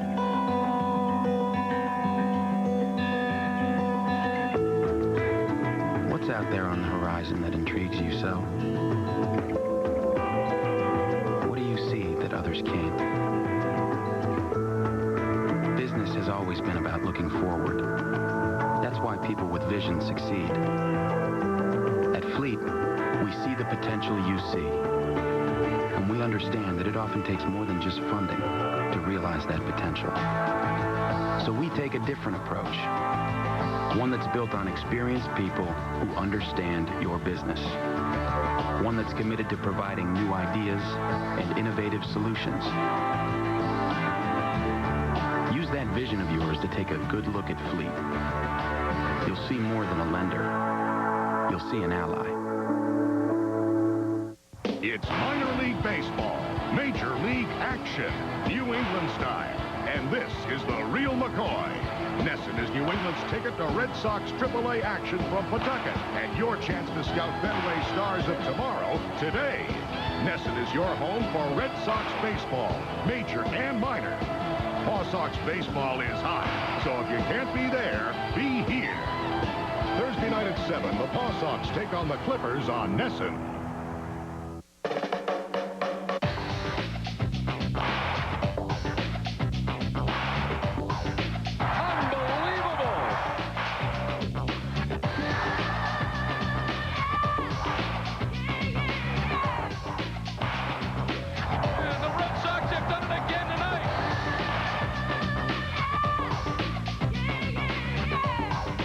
Sunday. Sox-Indians coverage at 1:30 on NESN. NewEnglandPGA.com returns on NESN for our 4th season. Before you hit the links this year, tune in to NESN on Sundays at 7:30 p.m. and Tuesdays at 5:30 p.m. As host John Dennis visits some of New England's best golf courses. Join us as we visit The Ranch, Riverbend, Quechee, Woodstock, Bethel Inn, and more. More tips, more info, more places to play. It's NewEnglandPGA.com, and it's here on NESN, Sundays at 7:30 p.m. and Tuesdays at 5:30 p.m. Closed captioning for W.B. Mason's Extra Innings is brought to you by Aflac, Dunkin' Donuts, Verizon, W.B. Mason, and the Yawkey Foundations.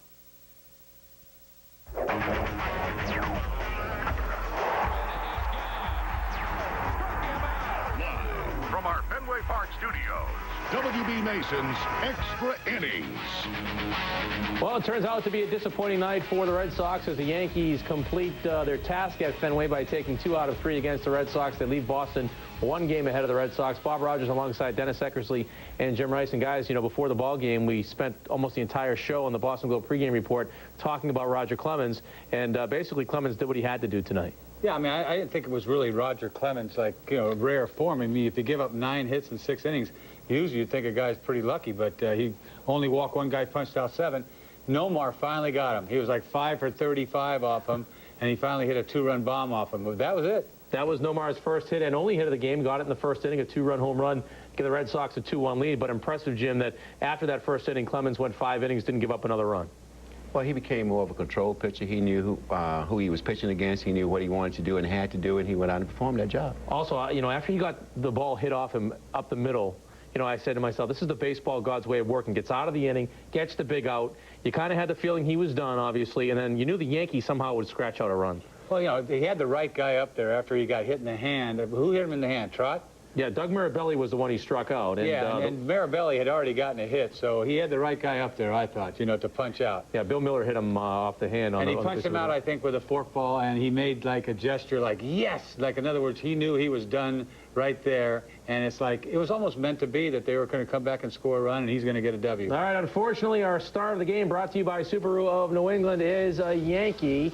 And we're going to give it to Raul Mondesi, although close balloting here. We thought perhaps Roger Clemens should get it for getting win number 299. But Mondesi's hit put the Yankees ahead to stay as the Yankees come up with some 2-out magic there in the 7th inning. That is your Subaru star of the game, brought to you by Subaru of New England, driven by what's inside. And that inning for the Yankees, when you consider it, they go to the 7th inning. Tim Wakefield retires the first 2 batters, and then they come up with a rally.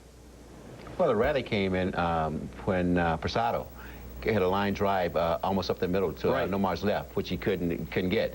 And then all of a sudden, Mondesi come up and get a little, what we consider a little duck fart.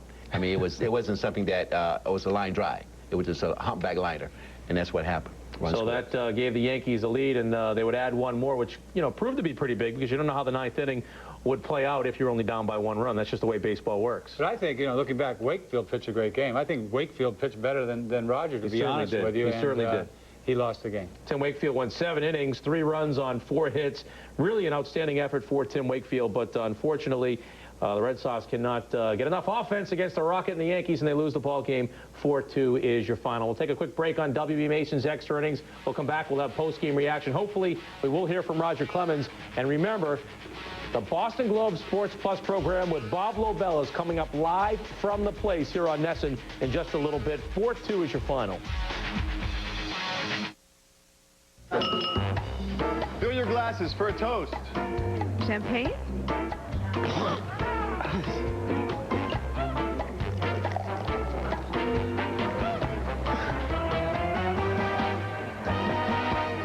Good move. A quality beer drinker doesn't compromise a Samuel Adams lager. Always a good decision.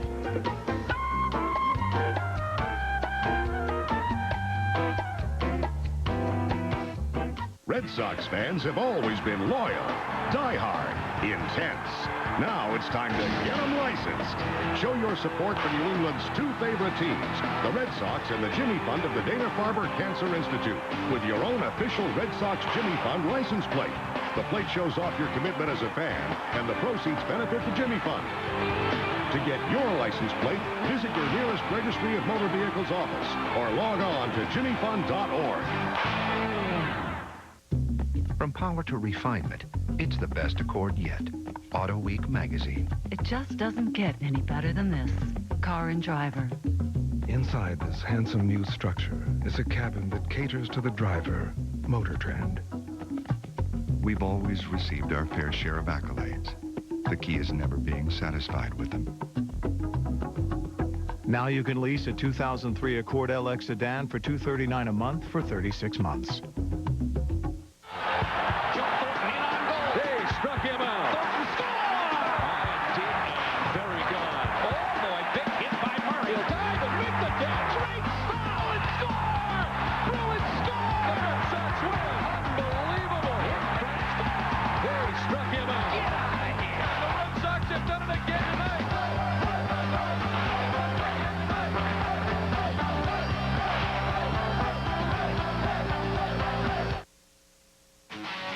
Tonight's show is brought to you by W.B. Mason, the official office product supplier of the Boston Red Sox.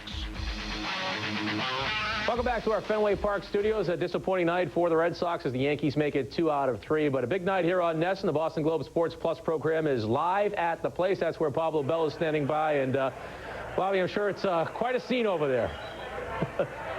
That's always the case, Bob. Thank you very much. I just want to introduce the people that are on our show tonight. John Valentin, former Red Sox shortstop and third baseman. Nick Cafardo of the Boston Globe. Ron Borges of the Boston Globe. But I will tell you this. The vote on Raul Mondesi for player of the game, 0 for 4 here. We're 4-0 for Roger Clemens, so we're going to give you a mulligan on that one. I'm going to take. I'm going to take the mulligan though. I want you to take the mulligan. We're going to talk to Clemens one-on-one, and if you want Raul Mondesi as player of the game, you can have him. But when Clemens wins his 299th, I'm sorry, we got 4 guys here that say it's 4-0 in favor of Clemens. Hey, Bob, unlike another Bob, I'll take the mulligan, though. All right? That's a smart move. I'll take it. All right, Bob. Thanks very much. We'll be back. Yeah, I agree with Bob O'Bell about that. I said that coming in, and I thought perhaps it should be Roger Clemens. We all agree, right? We agree. All right, so we're going to throw that player of the game business on, not Mondesi. He had 1 hit. We're going to go with Roger Clemens with his 299th career win. Let's give you the highlights from tonight's ball game as the Yankees get it done at the ballpark. And, of course, before the game, all of the talk about Roger Clemens as the Rocket was the story tonight. Win or lose, everybody would be talking about Roger Clemens. And it would be the Yankees finding the scoreboard first as Jason Giambi waits on the knuckleball and lifts it high and deep, his 9th of the year. The Yankees had the 1-0 lead. But in the bottom of the inning, Clemens gets into trouble against Nomar Garciaparra. Jim, he turns on this one. 5 for 33, and Nomar had the decision to make that he had to slow the body down and use his hands, and that's what we were talking about earlier. Slow body, quick hands, and he stopped trying to pull everything, hit the ball where it's pitched. 22-game hitting streak for Nomar, and then Clemens settles down nicely, Yak. And every time he gets punch-outs nowadays, it's really not that high gas, it's that fork ball. That's what extended his career the last 5 or 6 years. So it was 2-1 until Alfonso Soriano ties the game up with this base hit into center field. Raul Mondesi scores. He's not the player of the game. 2-2 is the final. Tim Wakefield, though, you mentioned it, Dennis. You thought perhaps he outpitched Roger Clemens tonight. He really did a fine job. I mean, he goes 7 innings, give up 4 hits, one of them being a bomb. You think he's going to cruise the whole game. He only gives up a couple of hits, one being really, Mondesi got the big hit off him. Not that he's a player of the game, but that was a big hit. Bill Miller sends this pitch back up the middle. It goes off of Clemens. You thought perhaps that the Rocket would come out there, but he wanted to stay in, Jim. He wanted to stay in, but Miller's been hitting the ball very well. He hit the ball up the middle, and it's sort of like hit the ball where it's pitched at. The ball was out over the plate and hit the ball back to the middle. And Clemens responds. Big strikeout to get Mirabelli. Then the big hit, Raul Mondesi up the middle to score the go-ahead run. It's 3-2 Yankees, and in the 9th inning, the Bombers would get 1 more for insurance against Rudy Cianez. Cianez actually pitched very well. Robin Ventura somehow gets this ball to go down the line. I don't know how he does it. I'll tell you what, beyond that, that's a hell of a, job hitting, but I thought that Cianez came out throwing gas. Well, we heard he still has, and he's got this forkball, so I like the way he threw. That made it 4-2. A Bernie Williams error put Shea Hillenbrand on second to start the inning, but then Mariano Rivera bears down, gets the final 3 outs, and Shea is stranded at second base. Not that that run meant a whole lot because it was 4-2 at the time. Here's your box score at the top of the order. Johnny Damon goes 0 for 5. Todd Walker, 3 singles tonight. That's impressive. Nomar continues to get that hitting streak, Jim. Yes, and I think he can continue doing it. I think he's seeing the ball a little bit better, and we're trying to eliminate that quick body and slow hands. 22 straight now for Nomar. Bill Miller, again, just comes up 2 more hits. Got that average over 380 now. So this guy's been incredible. Pitching for the Red Sox tonight, Tim Wakefield does the job. Unfortunately, it's not good enough. Yeah, I think looking back before this, you know, we got to get Manny hitting the ball. Manny, out of the last 5 or 6 games, hasn't hit the ball. When he comes around, things are going to happen even much more for the offense. You're absolutely right. Let's get Grady Little's post-game reaction. Let's go down to the Red Sox clubhouse. That was a key play. You know, we got a chance. We're 1 run down at the time. Damon's been, he's created a lot of action for us this year, and he's getting ready to create some more there, and he did, but it's just coming in the wrong direction. He jumped at the same time that Mariano turned to throw to first base, and it was bad timing, but he was picked off. But that happens. When you're aggressive like that, things like that happen every once in a while, and you just keep going. He's going to remain aggressive. You got 9 hits off of Clemens, not invincible. What would he do to get you guys out? You talk about Clemens.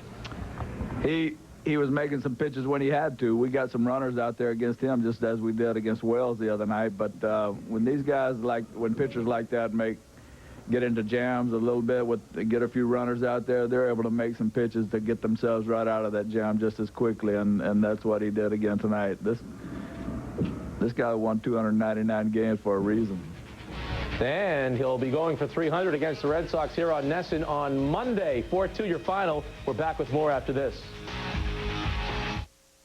Ladies and gentlemen, we apologize again for the delay, but our gate is still not available. However, should we experience any excessive boredom here on the tarmac, disco balls will drop, and the sounds of Le Freak, C'est Chic will fill the cabin. Always be sure to get your groove thing on first before assisting others. Thank you for your patience.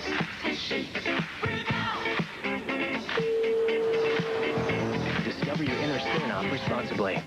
Well, that about wraps it up. Any questions? You've been awfully quiet, Bob.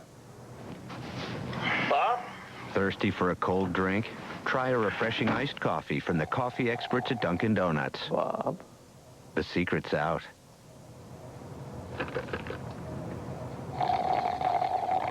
Stop by today and get our 64-ounce summer sipper filled with any variety iced coffee for just $6.99. Just the thing to keep you cool this summer. Live, local, late breaking. If this isn't reality TV, yes, it is. It's news to us. Sox win it 6-5. Red Sox baseball on NESN. Get real. Go Sox. Reality TV at its most competitive. 2 teams compete. Strategy helps, but only one survives. Red Sox baseball on NESN. Get real. Go Sox. Lot. At first by Hillenbrand. This could be trouble. It is gone. This is hit a ton to left field. That is gone. Solo home run for Shea Hillenbrand. Stage fair. It's gone. It is fair, and it is gone. Pitch hit. Grand slam. Shea Hillenbrand. Hits one high and deep to left. Way back at the wall and gone. Bounced up the middle. Base hit, and the Red Sox win. Good seats are still available by calling 877 Red Sox 9. Some guests on W.B. Mason's Extra Innings receive a gift from Yema Watches, available at these fine jewelers. Yema Watches, great style at an affordable price. Or a gift certificate to Jillian's. Located behind historic Fenway Park, it's the perfect pre-game or post-game stop. Visit Jillian's, and you'll quickly learn why it was voted Boston's #1 entertainment destination. Roger Clemens threw 99 pitches, went 6 innings, gets the win tonight, and that is win number 299. Of course, you know, before the game, I kept on asking you guys, what kind of reaction would he get at Fenway Park tonight? And I watched as he was introduced and as he walked out to the mound, and really it wasn't, you know, overly a lot of boos and a lot of cheers either. It was kind of subdued, actually. I think the whole game was subdued. It just didn't seem like everybody was geared up for this game. You know, I didn't feel it out there, you know, and I expected some type of ovation. You got nothing. Yeah, it was kind of quiet. I mean, he got heckled, obviously, as the game went along, but it wasn't this whole chorus of cheers or chorus of boos either. Well, this is the first match here that we have against the Yankees and Red Sox. It'll be a little different when they go to New York, and then New York come back here. You will probably see a different crowd. Yeah, I thought the buzz was louder the last 2 nights. You know, even without Roger pitching, I thought there was more excitement. Maybe the weather. It's all about the weather. Now, Roger Clemens gave Red Sox fans lots of great moments wearing the Red Sox uniform. Of course, he really became the Rocket Roger Clemens back in '86. That cold April night, striking out 20, and only 13,000 plus in attendance that night, Jimmy. You were there. Were you there? I was there, but the thing about it was that I think someone said that there was a Celtics game going on that night, and so maybe everyone was watching the Celtics play instead of the Red Sox, but they had known that if Roger was going to have the night that he had, they would have been at Fenway Park. April 29th, 1986, he strikes out 20 Seattle Mariners. Again, only 13,000 plus in attendance that night, more than 35,000 tonight. And then in his last win with the Red Sox, he strikes out 20 Detroit Tigers on September 18th, 1996. What's the difference right there? He's got some growth going on all the time. When he's a kid, he never used to have that stuff jumping out of his cheeks here. He looks tough right there. When he looked like a kid, like a little baby, right there, he looks tough. Believe it or not, he is tough. He is tough. He is tough. You guys certainly have a lot of respect for Roger Clemens. So does Tim Wakefield. Unfortunately, Wakefield suffers the loss, but let's hear what he has to say about the way Roger Clemens pitched. I got outpitched tonight. It's one of the greatest, and you know, 299 wins isn't something to shake your head at. Win games for a reason, and this is one of those days today. Grady said that you've been battling a cold. Did that affect you at all? Grady said you've been battling a cold. That affect you tonight? I mean, I've been battling it for about a week now, and haven't been feeling very well, but I don't think it affected me tonight. You get tired at all in the 7th? Did you get tired at all in the 7th? No. Just got 2 quick outs and threw some pretty good pitches to Posada, I thought. Weren't called, and Mondesi hit one off the end. Nothing you can do about that. They got 9 hits off Roger. You're talking about a couple of calls that you didn't go your way. By how much were you outpitched by him? Seemed like very much. How much were you outpitched by him? Doesn't seem like very much.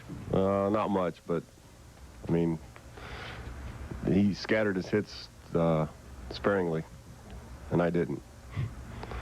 It's one of those days, you know. They had timely hitting, and we seemed not to have timely hitting tonight, and that was the difference in the game, I think. Clemens gave up 2 runs on 9 hits in 6 innings. Wakefield gives up 3 runs on just 4 hits in 7 innings. He wasn't outpitched. He was being a nice guy. I mean, he likes Roger, too. But the thing about it was that the ball hit to Nomar's left. He couldn't get it. And then Mondesi got one of those humpback liners, and that was the game. Just the way it works out. Yeah. Time for our W.B. Mason delivery of the game. And Bob O'Bell will be happy because we're going to give this one to Roger Clemens. Yeah. The delivery of the game is Roger Clemens tonight. 7 strikeouts over his 6 innings of work. Really came up with the big strikeouts when he needed it, including his final out of the night, striking out Doug Mirabelli to get out of trouble. That is your W.B. Mason delivery of the game. We'll be back with more. 4-2, your final. Drinks before lunch? Water's fine for me. Water for me, too, but with lemon, please. I'll have a Sam Adams, please. Make that 2 Sam Adams. I'll have a Sam also. Me 4. Nice. Never miss an opportunity to enjoy a tasty Samuel Adams lager, especially when it's on someone else's tab. Samuel Adams, always a good decision. Behind him is a 400-square-foot deluxe bachelor with a partial view. In front of him is a junior executive semi-private with no view. But right now, life is perfect. On the open road, in complete control of an Acura RSX. One of Car and Driver's 10 10 best. Red Sox fans have always been loyal, diehard, intense. Now it's time to get them licensed. Show your support for New England's two favorite teams, the Red Sox and the Jimmy Fund of the Dana-Farber Cancer Institute, with your own official Red Sox Jimmy Fund license plate. The plate shows off your commitment as a fan, and the proceeds benefit the Jimmy Fund. To get your license plate, visit your nearest Registry of Motor Vehicles office or log on to jimmyfund.org.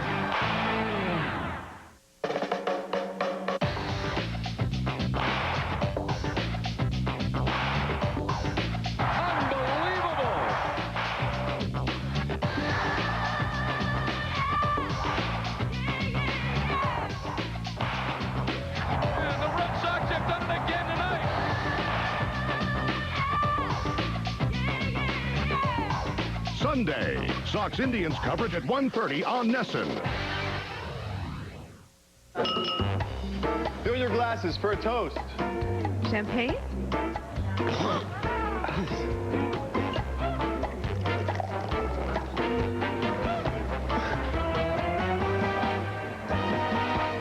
Good move.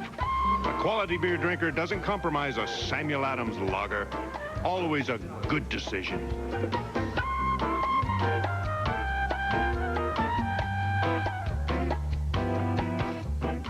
It's minor league baseball, major league action, New England style. And this is the real McCoy. Nesson is New England's ticket to Red Sox AAA action from Pawtucket. And your chance to scout Fenway stars of tomorrow, today. Nesson is your home for Red Sox baseball, major and minor. Paw Sox baseball is hot, so if you can't be there, be here. Thursday night at 7, the Paw Sox take on the Clippers on Nesson. Think Jeep Liberty and Toyota RAV4 compared to Ford Escape? Look again. Escape comes equipped with a V6 engine, automatic, 6-CD changer, power moonroof, keyless entry, AC, 16-inch aluminum wheels, and more. That's why Escape was named Best Smile SUV. For a limited time, you can get an Escape XLT 4x4 for only $259 a month. That's only $259 a month. Get to your New England Ford dealer now, because once they're gone, they're gone. If you haven't looked at Ford lately, come on and look again. Tonight's show is brought to you by W.B. Mason, the official office product supplier of the Boston Red Sox. Roger Clemens, 1-299. Let's get his reaction. You know, again, I think it's just meant to be. Whether, you know, I come out of the game and the game is still close, and these guys are great at coming from behind. So, you know, you never know what's going to happen. So I was glad, you know, like I said, you know, I got one of the best closers in the world, if not the best, and I've always said it long before that we wouldn't even be talking right now if I had him. He was great when coming in, and the guys, you know, Chris was great behind me, and Osuna too. So it was great. They were they came in and you know, picked up the pace where I left off. But it's we'll just wait and see. I mean, now we got the wheels will start turning now. I told you all that we'll wait, and I'll be on the phone quite late tonight, making a lot of phone calls, I think. How much fun was tonight for you here at Fenway Park, Roger? It's work. It's not fun. It's work. And now I can enjoy it a little bit, and I'll have to get ready to go against these guys at our place. And that's the approach. I mean, again, Nomar got my attention early. I left the ball in the middle, and he cleaned that out of here. And, you know, I didn't even look. You know, I pitched here long enough to know when somebody gets that good piece of a ball, it's gone. And so now I'll just start the process all over again tomorrow. I'm getting ready for Monday. You've done a lot of great things here at Fenway Park. What is it, Frank? Well, it ranks up there with the rest of my wins, I guess. I mean, I can't sit here and tell you how great a win. I think it's a great win for our club, let alone you know, helping me approach a milestone. Again, I think the intensity of the game. I bring intensity to the mound. I think my guys realize that, and I'm just glad that we were able to win this game and get on out of here and get home, and hopefully we can, you know, start playing better. What did you do in those final 3 innings, Roger, when you went back to the clubhouse and the bullpen came out? You were getting treatment, obviously, but you were pacing around. Were you a little anxious watching? Not at all. Just getting treatment like I normally do, icing down my body, and you know, picking up the outs, watching on TV, watching the guys get the outs. Do you think you can make your next start, or is it too early to tell? I'll make my next start. How much do you look forward to that moment, Roger, your next start? You said you don't want to get the wheels turning, but like you said, now they start a little bit. Well, I have to. Well, I have to get on the phone tonight, and tomorrow will be a full day, and you know, I'm glad I'm going to have the opportunity to do it in front of the home fans who've cheered me on the last 5 years through all the championships and everything that goes along with it. So, you know, I look forward to that. Is there any added incentive getting it against your own? Well, like I said, I think I talked about this last week, and I might have said something up in the press conference the other day that if it's meant to be, it'll happen. You know, it's never easy. It's a good ball club that I face over here. I don't know many of the guys other than, you know, I know a few of the other guys, but as far as playing with them at Wake and maybe no more for a little bit. So there's a few new guys over there that I haven't faced, so it was a good test for me. Can you believe it's set up? I like that one line when he says, through all the championships in New York. Don't throw the championships in our face. That's my only thing. Well, if there's more than one, then there's championships. All right, fine, all right. You can't deny what this guy's done. 299 career wins. You can see he is just one win away from joining Hall of Famers Lefty Grove, an early win in the 300-win club, and he's only 24 strikeouts away from 4,000 to join Nolan Ryan and Steve Carlton. I mean, this guy is just incredible. How about Dennis Eckersley? I mean, he's not far behind from Dennis Eckersley as far as getting strikeouts. Man, get out of here. All right, let's get out of here because Bob Lobel is standing by at the place with the Boston Globe Sports Plus. Thanks for watching, everybody. Once again, your final score from Fenway Park, 4-2. The Yankees win it.